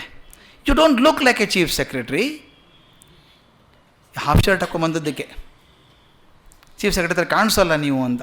ಇವರು ಏರ್ಪೋರ್ಟಿಂದ ಅವ್ರನ್ನ ಕಾರ್ ಕೂಡಿಸಿದ ತಕ್ಷಣ ಚೀಫ್ ಸೆಕ್ರೆಟರಿ ಫಸ್ಟ್ ಮನೆಗೆ ಹೋಗಿ ಸೂಟ್ ಹಾಕೊಂಬಂದಂತೆ. ಹಾಕೊಂಬಂದು, do I look like one ನಾವು ಅಂದ. ಯು ಲುಕ್ ಬೆಟರ್ ನಾವು ಅಂತ ಹೇಳಿದ್ರು ಚೀಫ್ ಸೆಕ್ರೆಟ್ರಿ. ಆಮೇಲೆ ಅವ್ರು ಎಷ್ಟು ಪ್ಲ್ಯಾನ್ ಮಾಡ್ತಿದ್ರು ವಿಶ್ವೇಶ್ವರಯ್ಯನವರು ಅಂತ ನಮ್ಮ ಪಾರ್ಥಸಾರಥಿ ಹೇಳೋರು. ಎಷ್ಟು ಕೇರ್ಫುಲ್ಲಾಗಿ ಪ್ಲ್ಯಾನ್ ಮಾಡ್ತಾಯಿದ್ರು ಅಂತ. ನನಗೆ ವಿಶ್ವೇಶ್ವರಯ್ಯವ್ರ ಬಗ್ಗೆ ನೋಡಿದಾಗ ಅವ್ರ ನೆನಪೇ ಆಗುತ್ತೆ. ಅವರು ಅದೇ ಜಾತಿಗೆ ಸೇರಿದವರು. ಹೇಳ್ತಿದ್ರು, ಮಧ್ಯಾಹ್ನ ಹೊತ್ತಿಗೆ ಅವರು ಬಿಹಾರಕ್ಕೆ ಹೋಗೋದಿದ್ದರೆ, ಎಲ್ಲೇ ಡ್ಯೂಟಿ ಟೂರ್ ಮೇಲೆ ಹೋಗೋದಿದ್ದರೆ, ಆ ಸುತ್ತಮುತ್ತಲ ವಸ್ತು ಯಾವುದು ಸಿಗುತ್ತೆ, ಯಾವುದು ಚೆನ್ನಾಗಿದೆ, ಯಾವುದು ಪ್ರೇಕ್ಷಣೀಯ ಸ್ಥಳ, ಅದರ ಮುಖ್ಯ ಇತಿಹಾಸ ಇವನ್ನೆಲ್ಲ ತಿಳ್ಕೊಂಡಿರ್ತಿದ್ರಂತೆ. ಹೋಗ್ಬಿಟ್ಟು ಅದು ಯಾವುದೋ ಒಂದು ಊರು ಹೇಳಿದ್ರು, ನಾನು ಮರ್ತೋಗಿದೆ ಈಗ. ಹೇಳಿಬಿಟ್ಟು ಆ ಊರಲ್ಲಿ ಒಂದು ಥರದ ಬಟ್ಟೆ ಸಿಗುತ್ತೆ, ಅದೊಂಥರ ಕಾಟನ್, ಮೈಗೆ ಮೃದುವಾಗಿರುತ್ತೆ ಅಂದ್ಬಿಟ್ಟು ಅವನಿಗೆ ಡು ಯು ನೋ ಅಂತ ಕೇಳಿದ್ರಂತೆ ಆ ಚೀಫ್ ಸೆಕ್ರೆಟ್ರಿಗೆ. ಪಾಪ ಅವನಿಗೆ ಗೊತ್ತಿಲ್ಲ. ಯಾರು ಮತ್ತೊಬ್ಬರು ನೋಡಿದ, ಎಸ್ ಸರ್ ಅಂತ ಅವ್ನು ಹೇಳಿದಂತೆ, additional chief secretary. You know that ಅಂತ ಕೇಳಿದ್ರಂತೆ. ಹೌದು ಸರ್, ಆ ಊರಲ್ಲೇ ಬಟ್ಟೆ ಸಿಗುತ್ತೆ ಅಂತ ಹೇಳಿದ್ರಂತೆ. And then do one thing, by tomorrow afternoon get me one suit made of that, I'll pay for it ಅಂದರು. ಹೋಗ್ಬಿಟ್ಟು ಯಾವಾಗ ಕೊಡಬೇಕು ಅದನ್ನು? ನಾಳೆ ಮಧ್ಯಾಹ್ನ ವಾಪಸ್ ಹೋಗೋರು ಬೆಂಗಳೂರಿಗೆ, ಇವರು ಅಷ್ಟರಲ್ಲಿ ಕೊಡಬೇಕು. ಈಗ ಮಧ್ಯಾಹ್ನ ಹೇಳಿದ್ದಾರೆ, 24 ಅವರ್ಸಲ್ಲಿ ಆಗಬೇಕು. ಆ ಅಡಿಷನಲ್ ಸೆಕ್ರೆಟರಿ ಹೇಳಿದಂತೆ, ಆ ಬ್ರಿಡ್ಜ್ ಕೆಲಸ ನೀವು ನೋಡ್ಕೊಳ್ಳಿ ಸರ್, ನಾ ಕೋರ್ಟ್ ನಾನು ನೋಡ್ಕೋತೀನಿ ಅಂದ್ಬಿಟ್ಟು ಅವ್ರು ಅಷ್ಟೇ ಮಾತಾಡಿದ್ದು, ಜಾಸ್ತಿ ಮಾತಿಲ್ಲ. ಅವನು ಹೋಗಿ ವಿಶ್ವೇಶ್ವರ ಸೆಕ್ರೆಟ್ರಿ ಅವ್ರನ್ನ ಕೇಳಿ, ಅವ್ರದ್ದೊಂದು ಕೋಟ್ ಕೊಡಪ್ಪ ಮರಯ್ಯ, ಒಂದು ಪ್ಯಾಂಟ್ ಕೋಟ್ ಕೊಡು, ಅದನ್ನ ಇಸ್ಕೊಂಡ್ಬಿಟ್ಟು ಅವನು ಸೀದಾ ಊರಿಗೆ ಹೋದ ಕಾರ್ ತೊಗೊಂಡು.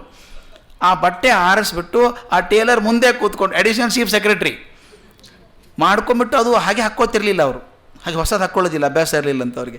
ಅದನ್ನು ಹೊಲಿಸ್ಬಿಟ್ಟು ರೆಡಿಯಾಗಿ ಪರ್ಫೆಕ್ಟ್, ಅದು ಇಂಚು ಕೂಡ ಸೆಂಟಿಮೀಟರ್ ಕರೆಕ್ಟ್ ಅದೇ ಪ್ಯಾಂಟಿನ ಥರ ಆಗಬೇಕು, ಅದೇ ಕೋಟ್ ಥರ ಆಗಬೇಕು, ಎಲ್ಲ ಮಾಡಿಸಿ ನೀರಲ್ಲಿ ಹಾಕಿ ನೆನೆಸಿ ಒಗೆಸಿ ಇಸ್ತ್ರಿ ಮಾಡಿಕೊಂಡು ಮರುದಿನ ಬೆಳಗ್ಗೆ ಪ್ಯಾಕೆಟಲ್ಲಿ ತಂದು ಕೊಟ್ಟರಂತೆ. Thank you, good job done, how much should I pay ಅಂತ ಕೇಳಿದರು. ಒಂದು ಪೈಸಾ ಬಿಡದೆ ಕೊಟ್ಟು ಬಂದರು. ಇಲ್ಲ sir, is gift from Bihar ಅಂತ ಹೇಳಿದ್ರಂತೆ ಅವರು. I don't accept gifts, thank you for the services you have rendered ಅಂತ ಹೇಳಿದರು. ಅಂದರೆ ವಿಶ್ವೇಶ್ವರಯ್ಯನವರು ಎಷ್ಟು ಯಾವುದಿರಬೇಕು ಅದು ಹಾಗೇ ಇರಬೇಕು. ಇಲ್ಲದೇ ಬರೀತಾರೆ ಅವರು, 90 ವರ್ಷದ ಮುದುಕರು ಡೋಲಿಯಲ್ಲಿ ಕೂತ್ಕೊಂಡು ಹೋಗ್ತಾರೆ ಅಂತಂದರೆ ಡೋಲಿಯವರಿಗೆ ಕಷ್ಟ ಆಗಿತ್ತು ನಡ್ಕೊಂಬರೋದು ಇವ್ರ ಜೊತೆಗೆ ಅಂತ. ಇನ್ನೊಂದು ಆದೊಂದು ಘಟನೆ ಹೇಳ್ತಾರೆ. ಅಮೇರಿಕಕ್ಕೆ ಹೋದಾಗ ಒಂದು ಸಲ, ಆಗಾಗ 92, 93 ವಿಶ್ವೇಶ್ವರಯ್ಯನವರಿಗೆ, ಅಲ್ಲಿ ಹೋದಾಗ ಒಂದು ಫ್ಯಾಕ್ಟ್ರಿ ನೋಡೋಕೆ ಹೋಗಿದ್ದಾರೆ. ಬಿಲ್ಡಿಂಗ್ ಕನ್ಸ್ಟ್ರಕ್ಷನ್ ಆಗ್ತಾಯಿದೆ. ದೊಡ್ಡ ಗೋಡೆ, ಇಷ್ಟೆತ್ತರ ಗೋಡೆ. ಆ ಗೋಡೆ ಒಳಗಡೆ ನೋಡಬೇಕು. ಅವನು ಅಮೇರಿಕನ್ ಹೇಳಿದಂತೆ, ನೀವು ನೋಡಬೇಕಾದ್ರೆ ಮೇಲೆ ಬರಬೇಕು ಸ್ವಾಮಿ, ಇಲ್ಲಿ ಒಂದೇ ಒಂದು ಏಣಿ, ಕಬ್ಬಿಣದ ಏಣಿ, ಸೀದಾ ಹೀಗೆ ಕಬ್ಬಿಣದ ಏಣಿ ಇದೆ ಒಂದು, ಅದನ್ನು ಹತ್ಕೊಂಡು ಮೇಲೆ ಹೋದರೆ ಒಳಗಿನ ಬಿಲ್ಡಿಂಗ್ ಲಕ್ಷ ಕಾಣಿಸುತ್ತೆ ನಿಮಗೆ ಅಂತಂತೆ. ಏನಾದರೂ ಬರ್ಬೋದು ಯಾರಾದರೂ ಅಂತ ಹೇಳಿದ್ರಂತೆ. One team of engineers had gone from India. ಎಲ್ಲರೂ ಮುಖ ನೋಡ್ಕೋತಾ ಇದ್ರಂತೆ. ಮೇಲೆ ಹತ್ತಿ ನೋಡ್ಕೊಂಬಂದವರು ವಿಶ್ವೇಶ್ವರಯ್ಯನೊಬ್ಬರೇ ಅಂತ. ಈ 40ರವರು 30ರವ್ರ ಕೆಳಗೆ ನಿಂತಿದ್ರು, ಈ 92ರವ್ರ ಮೇಲೆ ಹೋಗಿದ್ರು. ಮೇಲೆ ಹೋಗಿ ನೋಡ್ಕೊಂಡು ಮಾರ್ಕ್ ಮಾಡ್ಕೊಂಬಂದು ಹೇಳಿದ್ರಂತೆ, ಹಿಂಗಿದೆ, don't worry, make you visualise that ಅಂತ ಅವ್ರು ಸ್ಕೆಚ್ ಹಾಕ್ಕೊಟ್ರಂತ ಬಂದವರಿಗೆಲ್ಲ. ಹೇಳ್ತಿದ್ರು, the oldest member of the team was the first one to climb the ladder ಅಂತ. ಒಳ್ಳೆ ಫೇಮಸ್ ಆಯ್ತದು. ಅಂದರೆ ವಿಶ್ವೇಶ್ವರ ಲವಲವಿಕೆ ಹಾಗಿತ್ತು. ಇದನ್ನು ನೋಡೇ ಬಹುಶಃ ಮಹಾರಾಜರು ಇಲ್ಲಿ ಬಾ ಅಂತ ಹೇಳಿದರು ಅಂತ ಅನಿಸುತ್ತೆ.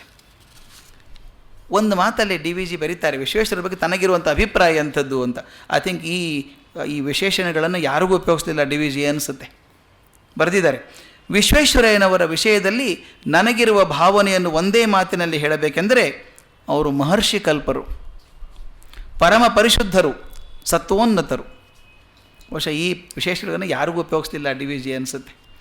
ಮಹರ್ಷಿ ಕಲ್ಪರು, ಪರಮ ಪರಿಶುದ್ಧರು, ಸತ್ವೋನ್ನತರು. ನಾನು ಇದನ್ನು ಹೇಳಬೇಕಾದ್ರೆ ಪಾರ್ಥಸಾರಥಿ ಬಗ್ಗೆ ಒಂದು ಮಾತು ಹೇಳ್ತೇನೆ. ಯಾಕಂದರೆ ಅವರು ಇದೇ ಥರ ಇದ್ದಂಥ ಮನುಷ್ಯ. ಹೇಳಿದ್ದಾರೆ, ಸುಭಾಷ್ ಚಂದ್ರ ಬೋಸ್ ಜೊತೆಗಿದ್ದಂಥ ಮನುಷ್ಯ 6 ತಿಂಗಳು. ಅವರು ಅಯ್ಯಂಗಾರರು ಬೇಸಿಕ್ಲಿ. ಅವ್ರ ಹೆಂಡತಿ ಅಂತ ಸಂಪ್ರದಾಯ ಮನೆತಂದು ಬಂದಂಥ ಹೆಣ್ಮಗಳು ಅಲ್ಲಿ ಹೋದಾಗ ಹೇಳ್ತಾರೆ, ಮಹಾಯುದ್ಧ ಶುರು ಆಗ್ಬಿಡ್ತು, 2ನೇ ಮಹಾಯುದ್ಧ. ನಾವು ಕೇಳಿರಬೇಕು, ಪರ್ಲ್ ಹಾರ್ಬರ್ದಲ್ಲಿ ಬಾಂಬಿಂಗ್ ಆಯಿತು. ಪರ್ಲ್ ಹಾರ್ಬರ್ ಬಾಂಬಿಂಗ್ ಆದಾಗ ಪಾರ್ಥಸಾರಥಿ ಅಲ್ಲೇ ಇದ್ದರು. ಅವ್ರು ಹೇಳ್ತಾರೆ, ಭಗವಂತ ಇದ್ದಾನೆ ಅನ್ನೋದಕ್ಕೆ ಸಾಕ್ಷಿ ನಾನೇಪ್ಪ. ನನಗೆ ಎಷ್ಟು ಸಲ ಹೇಳಿದ್ದಾರೆ ಅವರು, ನಾನೇ ಸಾಕ್ಷಿ. ಬಾಂಬಿಂಗ್ ಆದ ತಕ್ಷಣ ಒಂದು ಮಾರಿಸ್ ಮೈನರ್ ಕಾರ್ ಇತ್ತಂತೆ, ಡ್ರೈವರ್ ಹೇಳಿದಂತೆ, ಕಮಾನ್ ಸ್ಟಾರ್ಟ್ ನಾವು ಗೋ, ಹೊರಟುಬಿಡು. ಹೊರಟ್ರೆ ಹೇಳ್ತಾರೆ, ತಿನ್ನೋದಕ್ಕೆ ಏನಿದೆ, ಎಲ್ಲಿ ಹೋಗ್ತೀವಿ ಗೊತ್ತಿಲ್ಲ. ನಾವು ಹೋಗ್ತಿರ್ಬೇಕಾದ್ರೆ ಒಂದು ಯಾವುದೋ ಒಂದು ಈ ಟೊಮ್ಯಾಟೊ ಸಾಸ್ ಫ್ಯಾಕ್ಟ್ರಿ ಇತ್ತಂತೆ, ಒಳಗಡೆ ಹೋದ್ರಂತೆ. ಸಾಸ್ ಫ್ಯಾಕ್ಟ್ರಿಯಲ್ಲಿ ಯಾರೂ ಇಲ್ಲ, ಓಡೋಗ್ಬಿಟ್ಟಿದೆ, ಎಲ್ಲರೂ ಬಾಂಬ್ ಆಗ್ತಾಯಿದೆ. ಇವ್ರು ಹೋಗ್ಬಿಟ್ಟು ಒಂದು 15-20 ಬಾಟಲ್ ಕಾರಲ್ಲಿ ಹಾಕ್ಕೊಂಡ್ರು. ಮುಂದೆ ಹೋದ್ರು, ಬ್ರೆಡ್ ಅಂಗಡಿಯವ್ರದ್ದು ಎಷ್ಟು ಬ್ರೆಡ್ ಸಿಕ್ತೋ ಬ್ರೆಡ್ ಹಾಕ್ಕೊಂಡ್ರು, ಹೋಗೊಂಡ್ರು. ಅವ್ರು ಹೇಳ್ತಾರೆ, ನಾನು ಹೆಂಡ್ತಿಗೆ ಹೇಳಿದೆ, ಕಣ್ಣು ಮುಚ್ಚಿ ಕೂತ್ಕೊಂಡ್ಬಿಡು, ಏನಾಗ್ತದೋ ಚಿಂತೆ ಮಾಡಬೇಡ. ಅವ್ರು ಹೇಳ್ತಾರೆ, I virtually saw the bombs falling on all sides of the car accepting on the car. ಭಗವಂತ ಇದ್ದಾನೆ, ನಂಬಿಕೆ ಆಗಿ ಹೋಯ್ತು ನನಗೆ. ಮುಂದೆ ಕಾಡಲ್ಲಿ ಹೋದರು. ಕಾಡಲ್ಲಿ 8-10 ದಿವಸ ಹೋಗೋದು ಹೊರಗಡೆ. ಯಾಕಂದರೆ ಇವ್ರು ಎಷ್ಟು ಪ್ರಖ್ಯಾತರಾಗಿದ್ರಲ್ಲ, ಅನೌನ್ಸ್ ಮಾಡ್ತಿದ್ರಂತೆ ರೇಡಿಯೋದಲ್ಲಿ, catch Sarathi alive or dead ಅಂತ. ಹೀಗಿತ್ತಂತೆ. ಅವ್ರು ಹೇಳ್ತಾರೆ, ನೀರಿಲ್ಲ, ಊಟ ಅಂತ ಬಿಡಿ, ಏನು ಸಿಕ್ಕದ್ದು ಎಲೆ ತಿಂದು ಬದುಕ್ತಿದ್ವಿ ನಾವು. ಎಲೆ ತಿಂದ ತಕ್ಷಣ ಡಯರಿಯಾ ಶುರು ಆಗಿಬಿಡುತ್ತೆ, ಹಾಗಾಗ್ತಿತ್ತು. ಒಬ್ಬ ಕಾಡು ಹುಡುಗ ಹೇಳ್ಕೊಟ್ಟಂತೆ, ನೀವು ಅಲ್ಲಿ ಹೋಗಬೇಡಿ, ಒಂದು ಮಚ್ಚು ತಂದು ಕೊಟ್ಟನಂತೆ, ಇಟ್ಕೊಳ್ಳಿ ನಿಮ್ಮ ಹತ್ರ.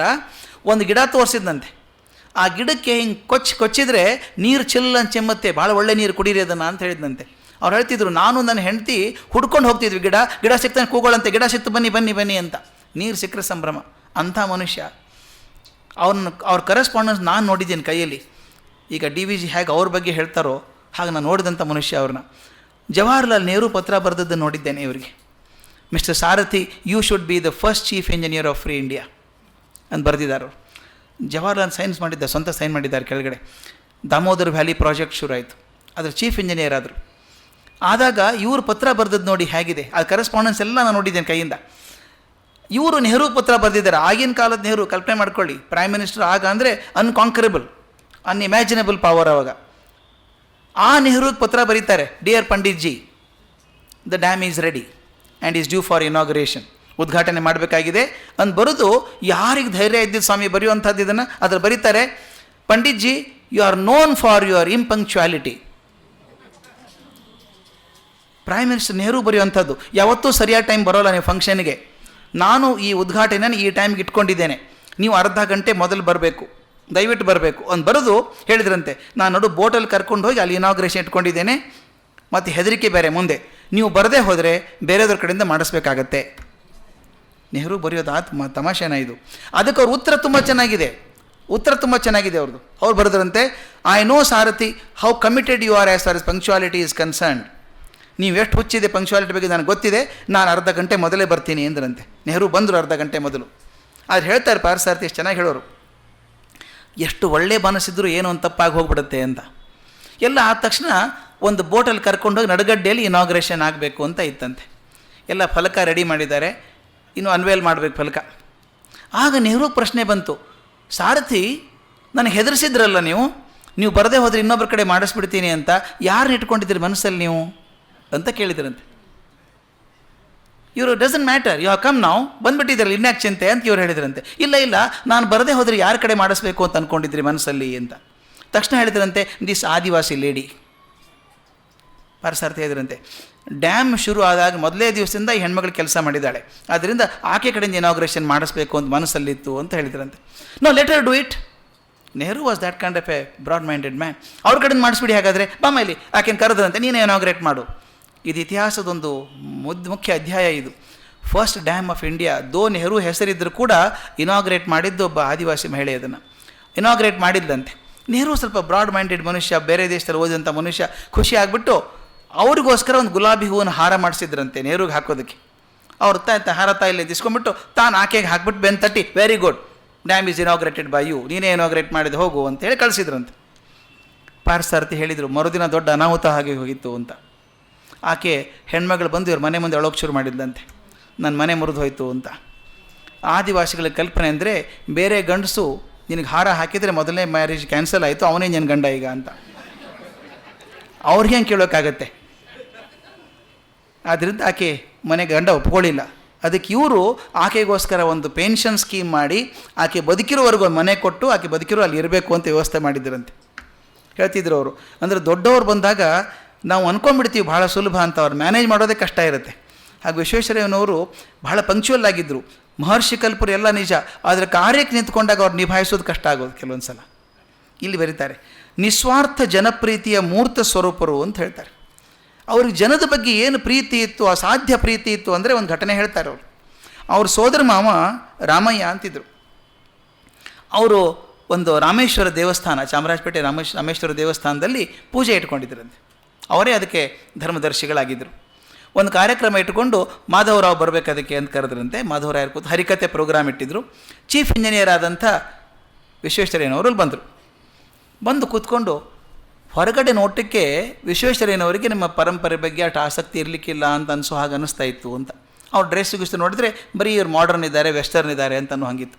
ಹೀಗೆ ಕೂತು ನೋಡ್ತಾ ಇದ್ದರಂತೆ. ಆ ಹರಿಕತೆ ಪ್ರಸಂಗ ಏನು ಅಂದರೆ ರುಕ್ಮಾಂಗದನ ಏಕಾದಶಿ ವ್ರತ ಅಂತ ಇತ್ತಂತೆ. ಆ ಕಾರ್ಯಕ್ರಮ ನಡೆದಾಗ ಆ ಮಾಧವರಾಯರಿಗೆ ಏನು ಅನ್ನಿಸ್ತು ಅಂದರೆ ಬಹುಶಃ ಪಾಪ ವಿಶ್ವೇಶ್ವರಯ್ಯಗೆ ಅರ್ಥ ಆಗಲಿಕ್ಕಿಲ್ಲ ಇದೇನಾಗಿದೆ ಅಂಥೇಳಿ ಅದನ್ನು ವರ್ಣನೆ ಮಾಡಿದ್ರಂತೆ. ಏಕಾದಶಿ ವ್ರತ ಅಂದರೆ ಹೇಗಿರುತ್ತೆ, ಅದೇನದು, ಅವ್ನು ಯಾಕೆ ಹಂಗೆ ಮಾಡಿದ, ರುಕ್ಮಾಂಗದ ಅಂತೆಲ್ಲ ಹೇಳ್ತಾ ಇದ್ರಂತೆ. ಇವರೆಲ್ಲ ಹೀಗೆ ಕೂತ್ ಕೇಳಿಸ್ಕೊಂಡು, ಅವ್ರು ಕೂಡೋ ಸ್ಟೈಲೇ ಹೇಗಿತ್ತು, ಈಗ ಕೂತ್ಕೋತಾ ಇದ್ರು ಅವರು. ಹಿಂಗೆ ಕೂಡಿಸ್ಕೊಂಡು ಎಲ್ಲ ಇವ್ರು ಹೇಳೋದು ಮುಗಿದ ಮೇಲೆ ತಾಳ್ಮೆಯಿಂದ ಅವ್ರು ಹೇಳ್ತಾರೆ, ತಾಳ್ಮೆಯಿಂದ ಕೇಳಿ ವಿಶ್ವೇಶ್ವರಯ್ಯ ಹೇಳಿದರು, ಅದೆಲ್ಲ ಸರಿಯಪ್ಪ, ಅಲ್ಲಿ ನೋಡಿ, ಅಲ್ಲಿ ಓಡಾಡಿಕೊಂಡಿರೋ ಮಕ್ಕಳ ಕಡೆ ನೋಡಿ, ಹರಕಲ್ ಬಟ್ಟೆ, ಕೊಳಕ ಮುಖ, ಕೆದರಿದ ತಲೆ, ಆರೋಗ್ಯವಿಲ್ಲದ ಮೈ, ಕೈಕಾಲು ಸಣ್ಣ, ಹೊಟ್ಟೆ ದಪ್ಪ, ಅರಚಾಟ, ಗೋಳಾಟ, ಈ ವಿಷಯದಲ್ಲಿ ಪುರಾಣ ಏನು ಹೇಳತಕ್ಕದ್ದಿಲ್ಲವೋ ಅಂತ ಕೇಳಿದ್ರಂತೆ. ಇದು ವಿಶ್ವೇಶ್ವರಯ್ಯ ಹೃದಯ. ಹಿಂದಿಂದೆಲ್ಲ ಚೆನ್ನಾಗಿತ್ತಪ್ಪ, ಏಕಾದಶಿ ವ್ರತ ಆಯಿತು, ಈ ಮಕ್ಕಳದ್ದು ಏಕಾದಶಿ ದಿನ ಮಾಡ್ತಾರಲ್ಲ ಇವರು, ಊಟ ಇಲ್ಲ ಅವರಿಗೆ, ಇವ್ರ ಬಗ್ಗೆ ಪುರಾಣ ಏನು ಹೇಳೋದಿಲ್ವೋ ಅಂದರೆ ಹಿಂದಿಂದೆಲ್ಲ ಚೆನ್ನಾಗಿದೆ ಒಪ್ಕೊಳ್ಳೋಣ, ಆದರೆ ಈಗೇನು, ಈ ಪರಿಸ್ಥಿತಿ ಏನು ಹೇಳೋದಿಲ್ವೋ ಅಂತ ಕೇಳಿದ್ರಂತೆ. ಇದು ತೋರಿಸುತ್ತದೆ ವಿಶ್ವೇಶ್ವರಯ್ಯನವರ ಮನಃಪ್ರವೃತ್ತಿಯನ್ನು. ಅವರ ಜೀವಿತೋದ್ದೇಶದ ಮೂಲ ಸೂತ್ರ ಇದರಲ್ಲಿ ಅಡಗಿದೆ ಎಂದಬಹುದು. ಎಷ್ಟು ಚೆನ್ನಾಗಿ ಅನಲೈಸ್ ಮಾಡಿದ್ದಾರೆ ಡಿ ವಿ ಜಿ. ಅಂದರೆ ವಿಶ್ವೇಶ್ವರಯ್ಯನವರ ಮೂಲ ಜೀವಿತದ ಸಾಮಗ್ರಿ ಏನು ಅಂತ ಬರೀತಾರೆ. ಅವ್ರು ಹೇಳ್ತಾರೆ, ನಮ್ಮ ದೇಶದಲ್ಲಿ ವೇದಶಾಸ್ತ್ರ ಪುರಾಣಗಳ ಸ್ಮರಣೆಯೂ ಉದಾಹರಣೆಯೂ ಅಡಿಗಡಿಗೆ ಕಾಣುತ್ತವೆ. ಆದರೆ ನಮ್ಮ ಸಾಮಾನ್ಯ ಜೀವನದ ನಿತ್ಯ ಜೀವನದಲ್ಲಿ ಆ ವಾಕ್ಯಗಳು ಪ್ರತಿಫಲಿಸಲಿಲ್ಲ. ಮಾತಿನಲ್ಲಿ ಆತ್ಮ ಅಂತೀವಿ, ಜ್ಞಾನ ಅಂತೀವಿ, ಭಗವಂತ ಅಂತೀವಿ, ಆದರೆ ನಮ್ಮ ಜೀವನದಲ್ಲಿ ಪ್ರತಿಫಲನೆ ಕಾಣಿಸ್ತಿಲ್ಲ. ಜೀವನದ ಮಟ್ಟ ತೀರಾ ಹೀನವಾಗಿ ಹೋಗಿದೆ. ಉನ್ನತವಾದ ತತ್ವಗಳು, ನೀಚವಾದ ಜೀವನ ಕ್ರಮ. ನೋಡಿ ಎಷ್ಟು ಚೆನ್ನಾಗಿದೆ. ಉನ್ನತವಾದ ತತ್ವಗಳು, ನೀಚವಾದ ಜೀವನ ಕ್ರಮ, ಇವುಗಳನ್ನು ಹೇಗೆ ಹೊಂದಿಸುವುದು? ಇದು ವಿಶ್ವೇಶ್ವರಯ್ಯನ ಕಾಡುತ್ತಿರುವಂಥ ಸಮಸ್ಯೆ. ದೊಡ್ಡ ತತ್ವ ನಮ್ಮದು, ನಮ್ಮ ಪುರಾಣ ಹುಡ್ಕೊಂಡೋದು ಅದ್ಭುತ ಮಾತುಗಳಿದೆ ಎಲ್ಲನೂ. ವ್ಯಾಸರೇ ಹೇಳಿಲ್ವಾ ಮಹಾಭಾರತದ ಕೊನೆಗೆ, ಎರಡೂ ಕೈ ಎತ್ತಿ ಹೇಳ್ತೇನಪ್ಪ ನಾನು, ಧರ್ಮದ ಹಾದಿಯಲ್ಲಿ ಹೋಗಿ ಅಂತ ನನ್ನ ಮಾತನ್ನು ಯಾರೂ ಕೇಳೋಲ್ಲ ಅಂತ ಅವಾಗೇ ವ್ಯಾಸರು ಹೇಳಿದರು. ಹಾಗೆ ಇವ್ರು ಹೇಳ್ತಾರೆ, ಎರಡನ್ನೂ ಹೊಲಿಸೋದು ಹೇಗೆ? ಇನ್ನೊಂದು ಎರಡನೇ ಮಾತು, ಕಿವಿಯ ಸಂತೋಷಕ್ಕಾಗಿ ದೊಡ್ಡ ಮಾತುಗಳನ್ನು ಆಡುತ್ತೇವೆ, ಜೀವನೋಪಾಯಕ್ಕಾಗಿ ಚಿಲ್ಲರೆ ಹಾದಿ ಹಿಡಿಯುತ್ತೇವೆ. ಎಷ್ಟು ಚೆನ್ನಾಗಿ ಬರೆದಿದ್ದಾರೆ. ಕಿವಿಯ ಸಂತೋಷಕ್ಕಾಗಿ ಒಳ್ಳೆ ದೊಡ್ಡ ದೊಡ್ಡ ಮಾತುಗಳನ್ನು ಆಡ್ತೇವೆ, ಆದರೆ ಜೀವನೋಪಾಯಕ್ಕಾಗಿ ಚಿಲ್ಲರೆ ಹಾದಿ ಹಿಡಿಯುತ್ತೇವೆ. ನಮ್ಮ ಮಾತಿನಲ್ಲಿರುವ ನಮ್ಮ ಸಂಪತ್ತು ದಾರಿದ್ರ್ಯ ಮಾತ್ರವಲ್ಲ, ಪೌರುಷದ ದಾರಿದ್ರ್ಯ ಹೆಚ್ಚಾಗಿದೆ. This is most important. ಹಣಕಾಸಿನ ದಾರಿದ್ರ್ಯ ದೊಡ್ಡ ದಾರಿದ್ರ್ಯ ಅಲ್ಲ, ಪೌರುಷದ ದಾರಿದ್ರ್ಯ ದೊಡ್ಡ ದಾರಿದ್ರ್ಯ. ಮಾಡಬೇಕು ಅಂತ ಕೂಡ ಅನಿಸೋದಿಲ್ಲಲ್ಲ, ಹಾಗಾಗಿದೆ. ಮೂರನೇದು, ನಮ್ಮ ದೇಶ ಒಳ್ಳೆಯ ಸ್ಥಿತಿಗೆ ಬರಬೇಕಾದರೆ ನಮ್ಮ ಜನ ಮೊದಲು ತಾವು ಉತ್ತಮರಾಗುವ ಮನಸ್ಸು ಮಾಡಬೇಕು. ಮೊದಲು ಇಹಜೀವನವನ್ನು ವಿಹಿತ ರೀತಿಗೆ ತರಬೇಕು. ಪರದ ವಿಚಾರವನ್ನು ಮಾತನಾಡಿಕೊಳ್ಳುತ್ತಾ ಇವನ್ನು ಅಳ್ಳೆಗಳೆದಿದ್ದರ ಫಲ ನಮ್ಮ ಇಂದಿನ ಬಾಳು. ಪರದ ಬಗ್ಗೆ ಚಿಂತೆ ಇರಬೇಕು, ಇಲ್ಲ ಅಂತಲ್ಲ. ಪರದ ಚಿಂತೆ ಮಾಡ್ತಾ ಇಹದ ಬಗ್ಗೆನ ಯೋಚನೆ ಮಾಡಿ ಚೆನ್ನಾಗಿ ಭಾಳ ನಡೆಸಬೇಕು. ಇದು ವಿಶ್ವೇಶ್ವರನ ಮೂಲ ಸೂತ್ರ ಅಂತ ಹೇಳ್ತಾರೆ. ಅವ್ರಿಗೆ ತಪ್ಪು ಕಲ್ಪನೆ ಇತ್ತು, ಬಹಳ ಜನಕ್ಕೆ ಆಚಾರದ ಬಗ್ಗೆ ವಿಶ್ವಾಸ ಇಲ್ಲ ವಿಶ್ವೇಶ್ವರಯ್ಯನವರಿಗೆ ಅಂತ ಇತ್ತು. ಹಾಗಲ್ಲ ಅಂತ ಹೇಳ್ತಾರೆ. ಅವ್ರು ಹೇಳ್ತಾರೆ ನೋಡಿ, ಚೆನ್ನಾಗಿದೆ. ಅವರ ಸದ್ಯದ ಜೀವನದ ಮುಖ್ಯತೆಯನ್ನು ಗ್ರಹಿಸಿದವರು ವಿಶ್ವೇಶ್ವರನ ತಪ್ಪು ತಿಳಿದುಕೊಂಡದ್ದುಂಟು. ಅವರು ನವನಾಗರಿಕರು, ಮತಾಚಾರವನ್ನು ತೊರೆದವರು, ವಿದೇಶಿಯರನ್ನು ಅನುಸರಿಸುವವರು, ಪರಲೋಕದಲ್ಲಿ ಶ್ರದ್ಧೆ ಇಲ್ಲದವರು, ಮತಾಚಾರ ವಿಷಯ ಉದಾಸೀನರು ಎಂದಾಗಿ ಅಪಹಾಸ್ಯ ಮಾಡಿದವರುಂಟು. ಆಗಲ್ಲ, ಈಗೂ ಮಾತಾಡ್ತಾರೆ ಜನ ಗೊತ್ತಿಲ್ಲದವರು. ಆದರೆ ಡಿ.ವಿ. ಜಿಯವರು ಹತ್ತಿರವಾಗಿ ನೋಡಿದಂಥವ್ರು ಹೇಳ್ತಾರೆ, ಇಂಥ ಆಕ್ಷೇಪಣೆಗಳು ಎಷ್ಟು ಮಾತ್ರವೂ ಸಲ್ಲತಕ್ಕದ್ದೆಂದು ನಾನು ವಿನಯಿಂದ ವಿಜ್ಞಾಪನೆ ಮಾಡುತ್ತೇನೆ. ಅವರ ಆಚಾರ ವಿಚಾರಗಳು ನಾನು ಬಹಳ ಹತ್ತಿರದಿಂದ ನೋಡಿದ್ದೇನೆ.